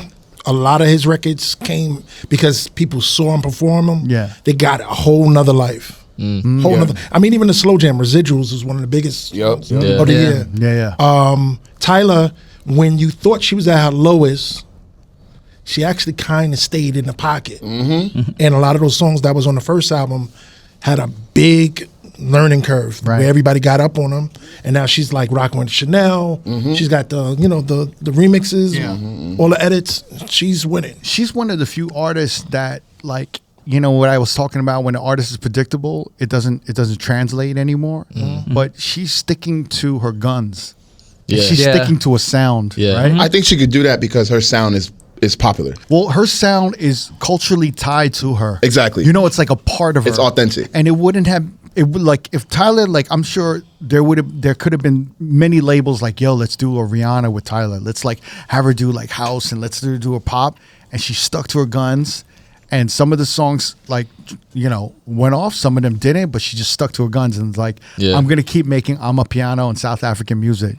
And I think she did a great job. She also has a very dope team. Yeah. Yeah, I was about to Shout say out that. Brandon, Tarinda, Yeah. Kufu, like fire in-house team that just like triple down on everything. And I think that I've noticed in the last year tends to pay off more so now than I think it did a couple years ago. Just committing to a sound and just getting through the noise and the initial like up and down of going viral. Because if you like, what was the first one? Water was the first one, and then Truth or Dare is like and Art are like very very similar records. Yeah. Yeah. But once you get people accustomed to that sound, and you can be like, all right, here go another one, go another one. Nothing beats a hit. Yeah. Yeah, bro. She has a bunch of hits. Golden voice, great look, and a strong team, bro. Her team is super duper tapped in. Like they shot a video at like Urzuli, Cafe Urzuli, one of the clubs in Brooklyn, not too long ago. Like they just get it. You know what I mean? So Yeah. All right. So my top 3 artists of the year, I gotta agree with everyone. Like Bad Bunny is undeniable. Bob Boney. Bad Bunny. Bad Bunny. I gotta give it up to Kehlani just this year. Like, Hell yeah, hell she yeah. really surprised me. She even dropped that Go record with Kari on the West Coast, which is hitting with Tell Me When to Go E40. I really give it up to her this year because I feel like she like kind of revived her catalog. And she's like making me excited to hear something new from her. Something big is Yeah, coming yeah. soon. Like I feel like she's an artist to watch next year. That And Window record is big, too, Yeah, as well. I'm getting excited. Yeah. Like about Kehlani. I think she's doing a great job. And I got to give it up to Chris Lake, just as an artist. Ooh. Yeah, that's a good one. You know, like That's a good one. for me, Chris Lake was just fucking relentlessly dropping songs like almost every 2 weeks. Yeah. And killing it from Toxic to like he was just so consistent and he was just like keeping his sound, keeping tech house and all that just house and dance music, just fun and just consistent. And some of them may not have crossed over to like open format rooms, but the quality in what he was dropping was really great. And it just as like a DJ producer, I got to give it up to Chris Lake for what he was doing. That run of shows that he did here when the album came out like a couple months ago, I went to the Storehouse one, and he just did such a good job of hitting all the different like scenes in New York. Like he did the Marquee Skydeck thing, but then he went and did Storehouse, and I think he did one other one, and it's like I think he does a really good job of connecting with his audience in person. Like that experience is dope. All right, so we're gonna throw some flowers to some DJs out there. You know, we as club DJs, we go out, we listen to a lot of sets, and this is going to be the top live DJ set that you've heard this year. Maybe it could be a DJ that you just, you know, like really inspired you. They really killed it. They kind of like maybe took some chances that, you know, motivated you or like opened up your horizons into some shit. And it's our time to kind of like show some love to some of the DJ sets that we heard. So, Kazi, what's like one of the dopest live DJ sets you've heard this year? I got two very different ones. One of them was I went and saw Fortet and Skrillex Under the K, and I love that music, but I haven't been to a lot of shows like that. Yeah. And it was just dope because I feel like they've done a really good job of doing the underground thing, but also appealing to like the much wider house music audience that's just exploded over the last couple of years, especially in New York and in Brooklyn. That was just like super inspiring to see. And they ripped, what was the song? Take Over Control. The I Want You. Yeah. They played like a heavy ass set, and then Skrillex just like ripped that at the end. And it's like a little open format spice on there. They kind of brought it back a little bit. They did. Song. Yeah, I've been playing it again. Yeah, I've been playing it. And then the Hills made a pretty decent tech house remix of that. Yeah. Facts. Yeah, so that was dope. And then kind of a random one, but I was in Portugal for a wedding of a DJ friend who was getting married. So it was all DJs at this wedding. And we went to some club and we saw some DJs playing a CD set. Which was dope. And it was just straight like indies, like 2000s indie shit. And that just kind of reset my whole thinking about DJing because we're so in the clubs in New York, and I went out there and I was like, oh, DJing is just whatever you want in different places all around the world. And so that just the medium they were using to the music that they were playing and seeing the energy levels reach the same as like me playing a hip hop set in New York was dope. So that just kind of helped reset my perspective a little bit. Yeah, it's kind of like dope. Oh, we can just play good songs. Yeah. That's great. That's dope. Marco Penta, what's the best DJ live set you've heard this year? Okay, as far as like DJ sets, like the two really great R&B ones I heard. Shout out to not only like great DJs but my good homies. DJ Vega from Seattle, the Cozy Day Party Seattle mix he did. He's so talented. Yo, he's so good, and he's funny. He's the best, bro. Like for real. He's like a video game. Like he's obsessed with video games too. I love it. Yeah, but he gets down, man. He could definitely rock a party. Nasty. So yeah, him and Kevin Khan, the R&B and Ribs one from. Yeah. I think it was January 1st. That one, I think that's the date was, but it's so good, Kevin Khan is like that young DJ that I'm excited about, and he's such a good. He's a dog. He's a good fucking dude. He's a dog. He's a good dude. Where's he from? Orlando. Okay, dope. Dope. Shout out to Kev, man. Yeah, and it's crazy because he's dope now. I can't wait. He's so young. I can't wait till he hits his like early 30s. Yeah, he's gonna be like fucking phenomenal. That's great. And then on the flip side, Conducta back-to-back with Zach Fox live at 99 Scott, Brooklyn. Zach Fox, dog. Yo. Dog. The energy from this set is incredible. Hearing like all the different, they just go all over the place. Juke, house, like their version of techno and stuff like that. Like the Detroit shit, like. Ghetto tech. Yeah, exactly. Yeah, like honestly, like. It was game changing. Like Kazi said, like I was just like, whoa, like the way they go through it. I feel like everybody should watch that set and how they work back to back, how they keep the energy going, and they look like they're having a great time up there. So and it surprised me too, because like Zach Fox, I've known him for being funny and being a comedian and stuff. I didn't really. Yeah, he's a DJ for real. He's a DJ. Yeah. Nice showcase top DJ set of 2025. I got a few, man. I'll start going off of what he said. Zach Fox at Camp Flognaw. Yeah. Probably I watched it. I didn't get to go, but I watched it online, and I was like, it was a. That's the one he had the barbecue thing. Yes. He themed his whole performance on the stage as like a booty shaking barbecue. And he was DJing out of a grill. Oh wow! I gotta let Scratch Bastard know that someone's taking his shit. Oh. Yo, honestly, that was my first thought. I was like, yo, they got Scratch Bastard's barbecue. I have okay. I got to give MoMA credit for two sets because he's my favorite DJ. So. Right. MoMA, his set at Knockdown Center earlier this summer for Everyday People. You went to that, right? Yeah. I mean, I was at a couple Knockdown Centers. Okay. Yeah. I think it was in like July. Oh my God, bro! Like was that when I saw you with Moochie and everyone? Yes. Was that July? Maybe, yeah. I don't even know, bro. That moment, yeah, man. You put your whole foot, arm, leg, and head in that mix, bro. Like he played almost every genre I could think of. Right. And had the crowd in a chokehold. And then going from 3, 4, 5,000 people, I seen him on election night at Gabriella at Ellie's Club. And he played a full disco house set for like 2 straight hours for maybe like 50 people or something. And I danced the night away. I left there sweating, and I was just like, this guy's different, man. Yeah. Like, he's just so meticulous, and like, he's gifted at what he does. Another set I have is Benji B at Selection in the Park. I've always kind of followed Benji with like the work he's done in the UK and like the work he's done with Virgil, and I always wanted to hear him play. So that's my first time hearing him play, and like my Shazam was on the whole time, and my feet were moving the whole time, and like I was like, wherever he goes now, I have to go see him, and it was an amazing set.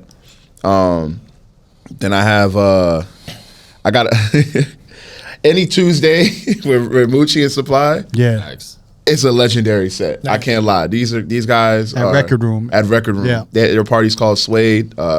Me and Fly collaborate with them a lot. And man, I think I hit That's it. a great list. Yeah, man, great. Lastly, which is just recent. Last Sunday, I finally got to see Walshy Fire and Black Chiney play. I think it was called Rum and Coke. I could be wrong, but they played on all wax. Wow, legendary. I never it was in the patio of Dante's, and they were like, "This is our Basel." Yeah, they were just slamming it, bro. I'm talking. He played Bone Crusher, Never Scared, and I never seen the crowd react like that. Like it was like Walshy has a way of just. It's a Sizzler remix, right? Yeah, like telling a story about the song before he plays the song, and then he runs it, and people are standing on shit, just throwing stuff, like they're shaking the tent. I'm like, oh, we came to the right place.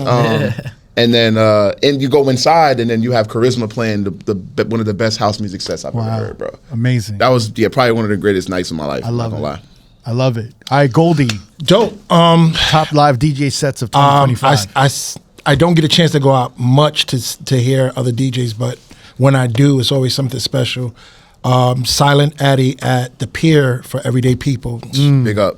He just went stupid. Wow. And that's kind of like a festival type of vibe. So it's a lot different than going to a club and hearing, your people's rock. And he's like, he has the biggest song of the summer, but he's still able to just shell and like fuck it up as just a DJ. It could have been real easy for him to just throw that on and get the crowd. Right. But he went through the steps, like the real bring it down from the roots, early warm type joints till when everybody's just like everywhere with it. So big up to Silent Addy on that. I went to go see a great set. I mean, I had a lot of drinks that night, but I could tell that everybody got off from Marty Rock to Flygerian to my man Nopa Slaps. Yeah. R&B and Ribs in New York was incredible for me. Was that elsewhere? Yeah, that was at Elsewhere, and I really enjoyed that set because it translated because they're like a West Coast type of party, and it translated so well to the people that was here in New York.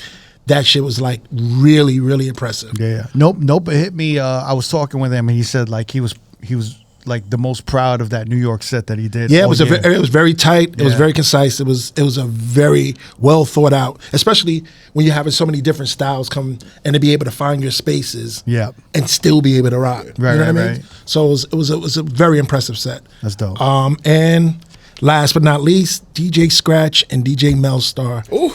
It was just a moment. I had video of it. It could have been any day. This is at Taj. I was on the bill, and I'm fucking halfway looking at them and taping them throughout their whole shit. They do a back and forth routine where they just turntablism like together. Incredible. That's great. Incredible. That's dope. That's dope. I was been in that motherfucker like. So I mean, I travel a lot. I feel like everybody you mentioned, I agree with. I've seen a lot of those sets, and I think they're great.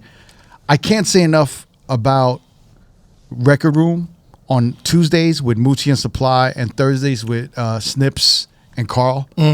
I just feel Carl. like Happy birthday, Carl. Shout out, Carl. Yeah. Yeah, happy birthday, Carl. I feel like when people go to New York, I can't urge you enough to go to Record Room on a Tuesday or a Thursday. I've just never envisioned a party like that translating in 2025. Yeah, You know what I mean? Like on wax and everything. I'm like, It's crazy. I'm dumbfounded, and I think there's so many things that I walked away from that party that changed my approach to everything. The fact that it's like a 7 p.m. to 1 a.m. party, like this after work kind of vibe party. It was just like the crowd was super sexy, predominantly women. I saw women buying bottles of wine. Hey, amen.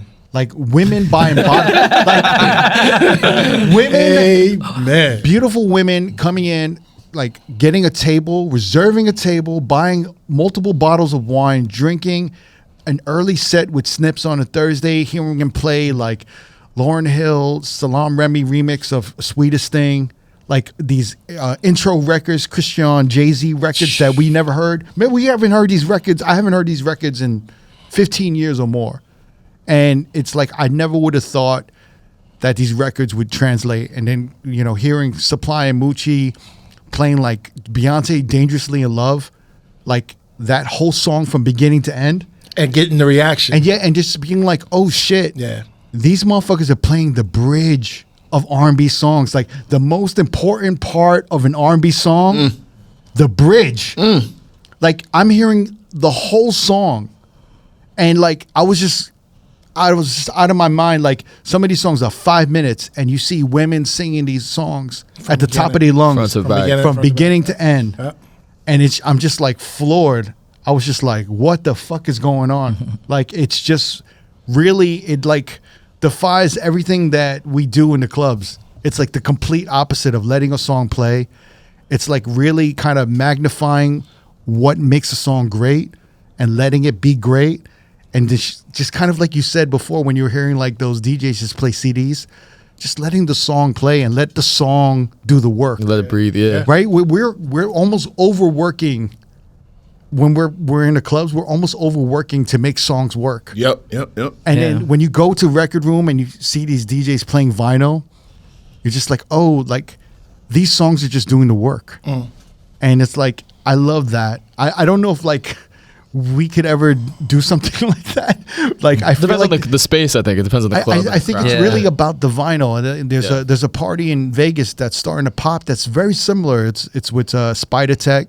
Mac Agency has Right, it. right, I did see that. Spider Tech and Jay Crazy. They're playing like vinyl, almost the same thing where it's R&B and records, and it's just like it's just translating. There's something. There's some type of connection that crowds are respecting a DJ that's playing vinyl.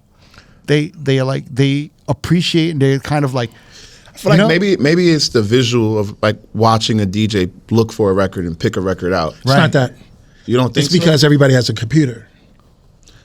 That's why the level of respect is, you see somebody with a computer, they spinning, whatever like that, they're like, well, I have a computer. But most people don't have turntables. They don't have records. So the respect is a little bit more.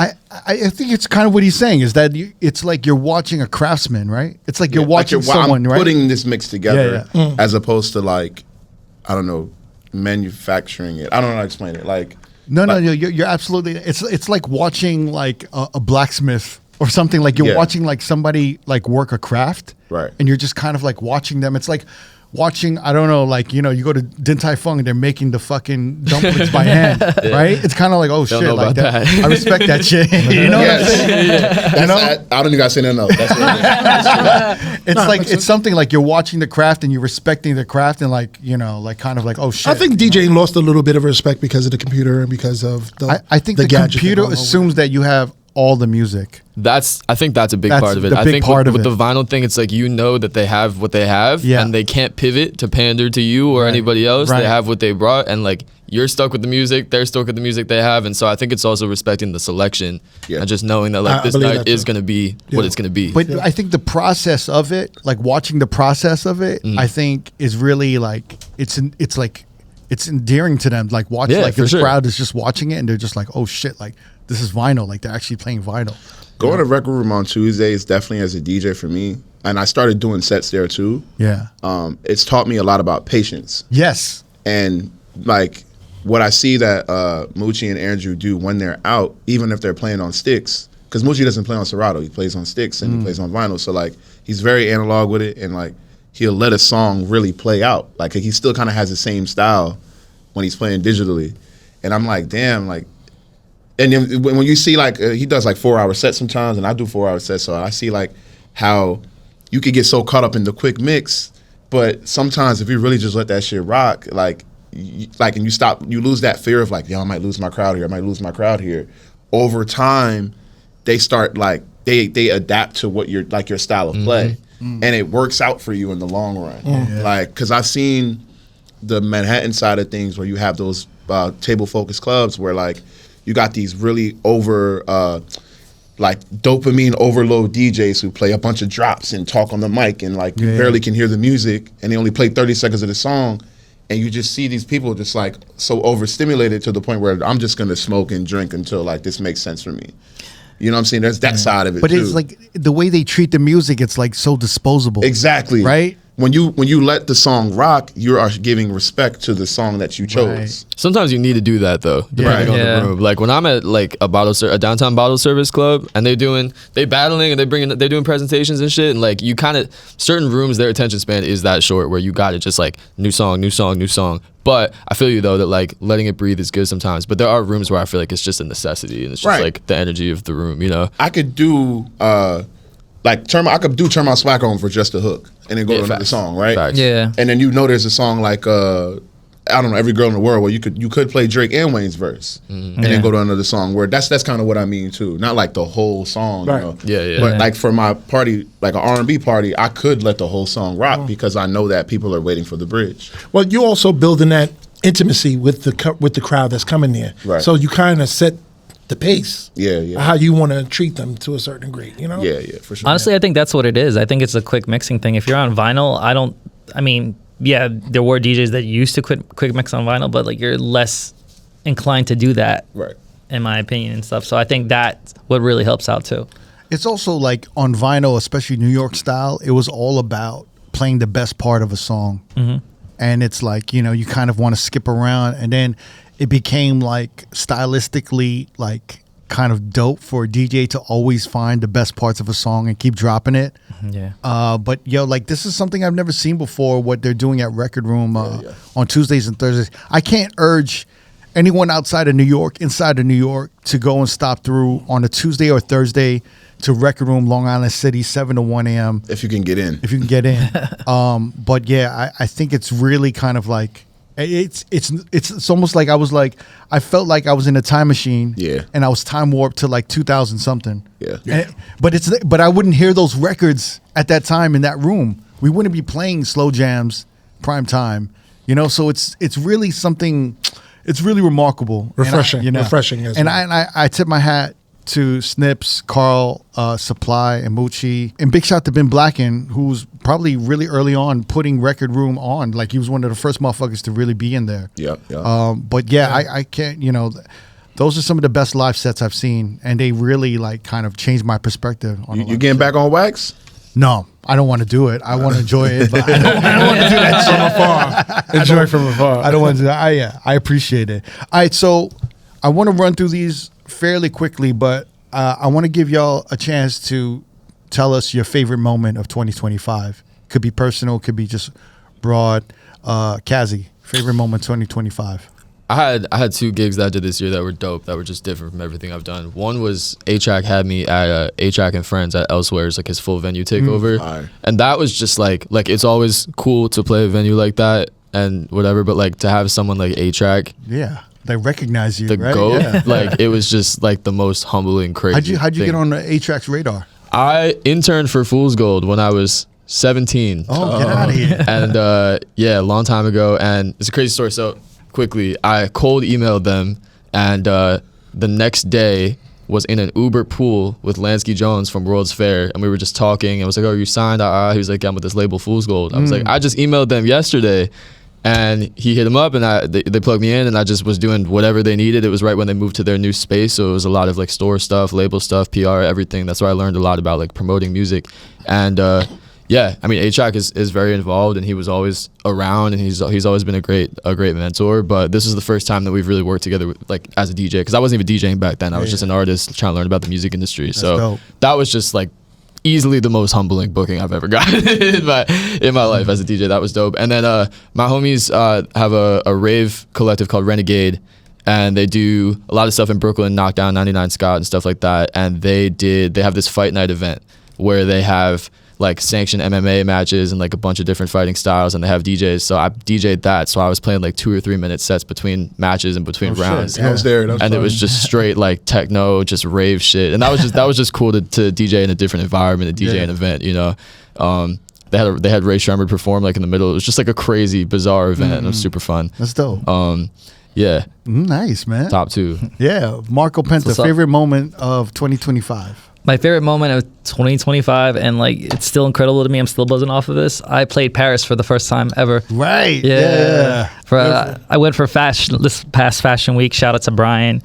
Put me in a couple spots, and it was beautiful. I'm like, yo, DJ literally took me around the world. You know, took me there. Facts. You know, I met so many people. I loved going out, hearing all the different types of music, hearing what like French people listen to and stuff. And like it put me on to like some French trap, some new Afro beat, like so many crazy songs. You put together a great Spotify playlist of everything that you like, kind of that you Shazammed and found in Paris, right? Which is great. I'll try to put that link up in the descriptions. I love that. And then what's funny now too is I'm noticing it now. The song that I heard out there, Chargé. Chargé. I was about to sing it. And my intrusive thought kept me from. Yo, how come nobody listed that? I love that. That's a huge song. record. Yeah, well, Chargé. I think it's older, right? I don't know if it's new, but like, is it? Okay. But it's cracking off. When I heard it in the club, I was like, yo, what is this? And now when I came back to the States, I started hearing more DJs starting to play it now. And I was just like, yo, that and Ozeba. Yeah. So like.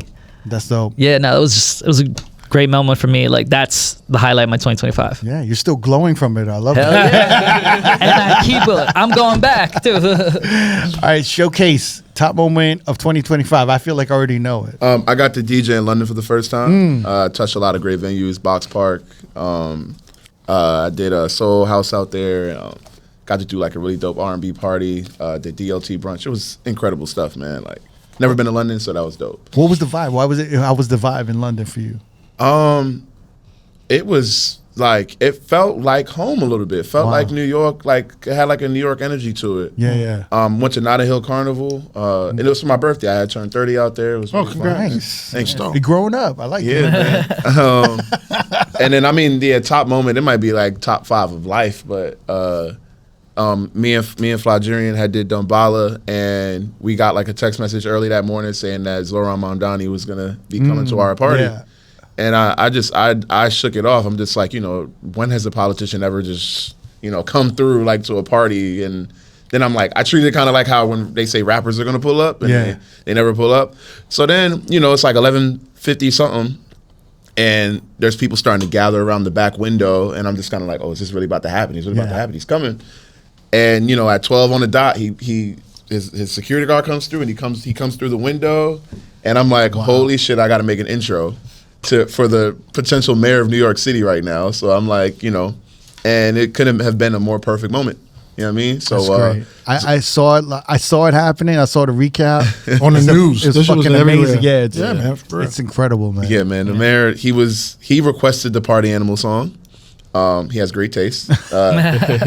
Great, very like just down to earth energy. He rocked with us in that moment of us singing Empire State of Mind together. Will like be forever. Like I feel like that's a New York nightlife history moment, and I feel very like humble and grateful to be a part of something like that. Yeah, you know? it's like potentially a new era for New York, right? With like this new mayor, and you're a part of that. That's like history. That's amazing. Yeah, man. Yeah, I love it. I love it. You were like all over the news too. Like yeah, it's crazy. Yeah, man. I mean, now you know it's just funny. The funny part about it is that that was the only time in my life that I wore a hat, and you know I have this hair, and I'm just like, damn, like millions and millions of people have just seen my face. I'm literally a GIF now with the mayor.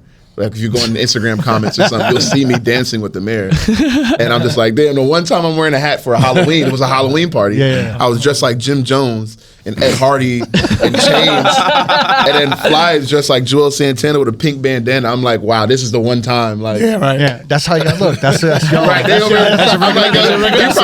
like the mayor probably went to the most hood spot. Like, yeah, bro. The gift and the curse. They said, yo, Eric Adams not going there, bro. That's funny. Yeah, man. Yeah, it's funny when you said like it's. I tried to go to the showcase and Flygerian party, but that's not really my thing. I had my shorty from around the way. She wasn't over there. So they didn't have no hookah. All right, Goldie.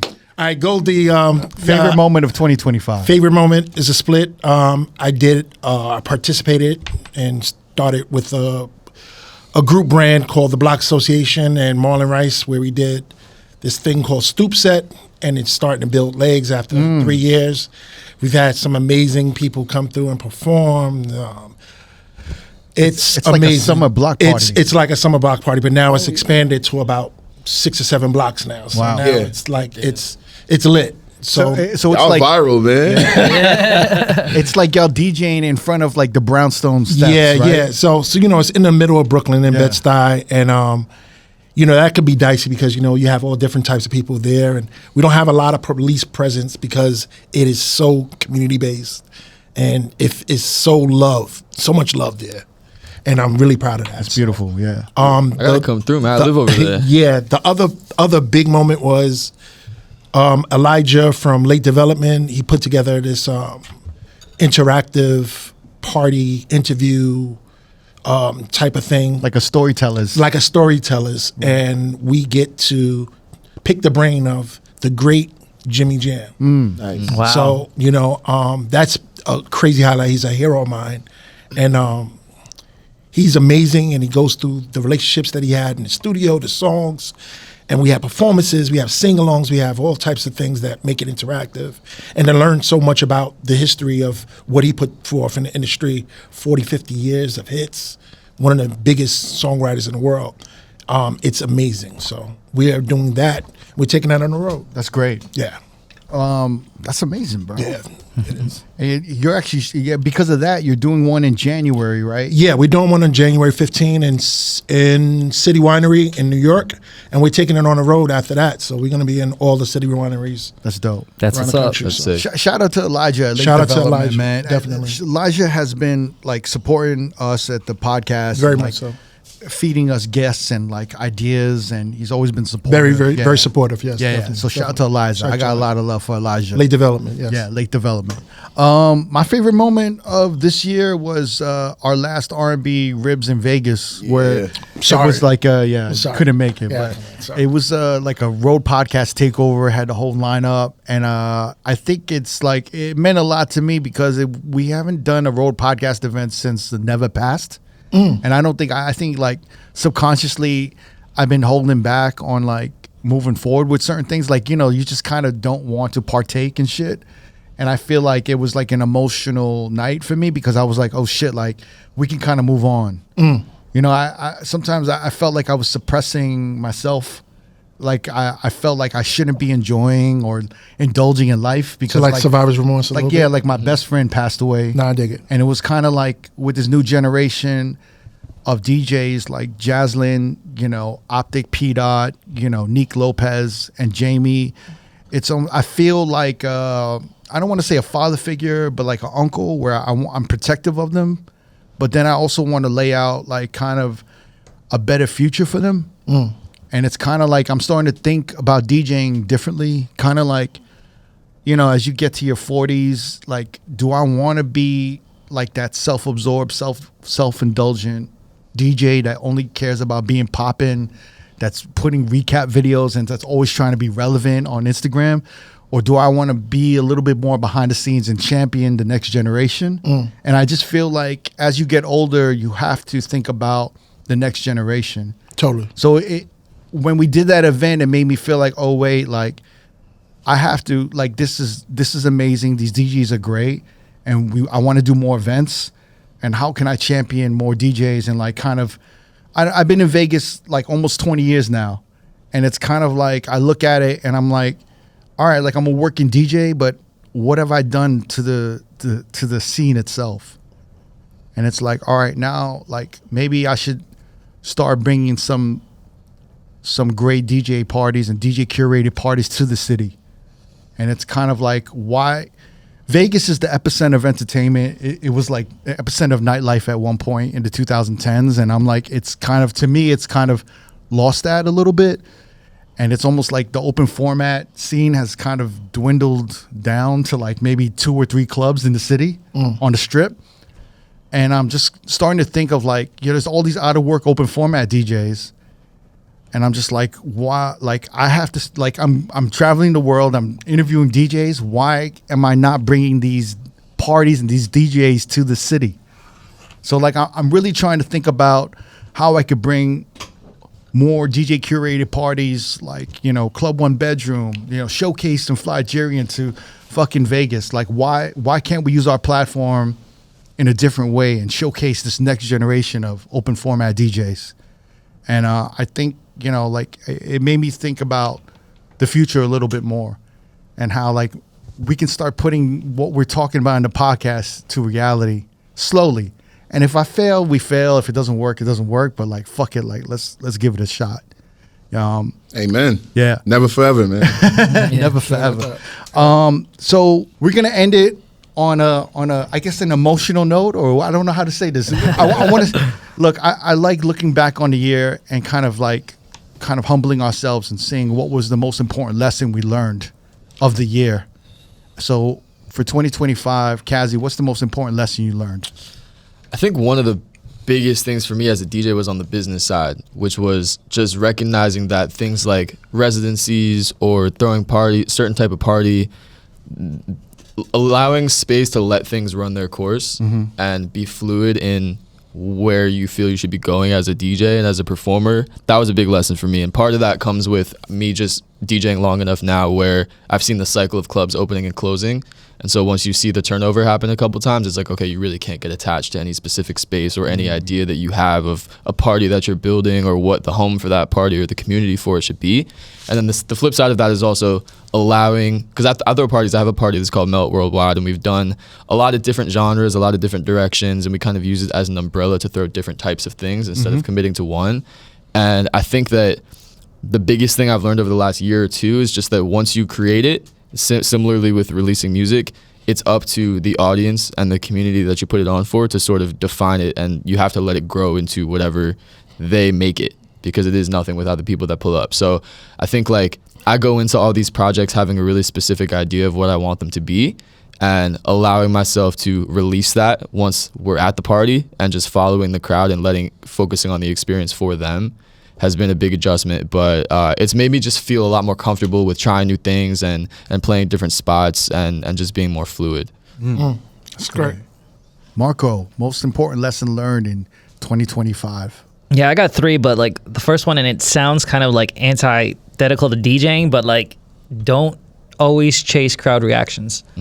I feel like you have to kind of like inject your taste, and like everybody wants to go for that big banger, but sometimes like you have to just slide in something that's good, that you love, you personally love, and, you know, gives more to the audience than their typical go through club hits. Right. You know, so I feel like that's something going into 2026 I'm going to do more of. You know, I'll always, you know, keep the party going, but again, try and get more of my taste in there, my personal taste in there, or just good songs that I think people should hear. You know, that's 1. 2, keep the circle tight. I mean, that's stuff I've always learned over the years. Like, you got your friends, but you also have like your nightlife friends. You know, you got the people that are, you know, when you need help or you need to talk to somebody that's gonna pick up the phone, is gonna listen to you and like hear you out. And then there's people that, like, you know, they're just come and go people, like they're associates. Yeah, like they're still good people. There's nothing wrong with them, but just know that like you need to have that strong core people, friends that will always be there for you, right? And the 3rd one, again, is just flex personal taste more. You know, I feel like I need to start, you know, narrowing it down and like getting more like deeper in my crates, you know, just playing stuff that even if it doesn't pop off like crazy, it gives me more of a defined taste. Yes. Which I think what we touched on earlier before. Yeah. So that's great. That's great. I agree with that one, right? Showcase. Yeah. Most valuable lesson learned this year. most valuable lesson learned for me is it's okay to scale back. I think in this super trying economy, unpredictable, state of, I guess, nightlife and entertainment, I feel like everybody's they either decided to scale back or they saw a decline in sales or a decline in turnout or a decline in support and sponsorship. As you guys know, I have the Juneteenth Festival, and not being able to like make it happen this year with Live Nation, but then we almost gave up on it, and we decided to scale back, and we did a block party. Was it Newark, right? Yeah, it was in Newark. Yeah, I saw that. We partnered with Newark Symphony Hall. We still were able to get on the news and promote it, and we brought out over 5,000 people. And to some, that's it's a lot of people. We were aiming for 10 and 20, et cetera, but 5,000 people, quality over quantity.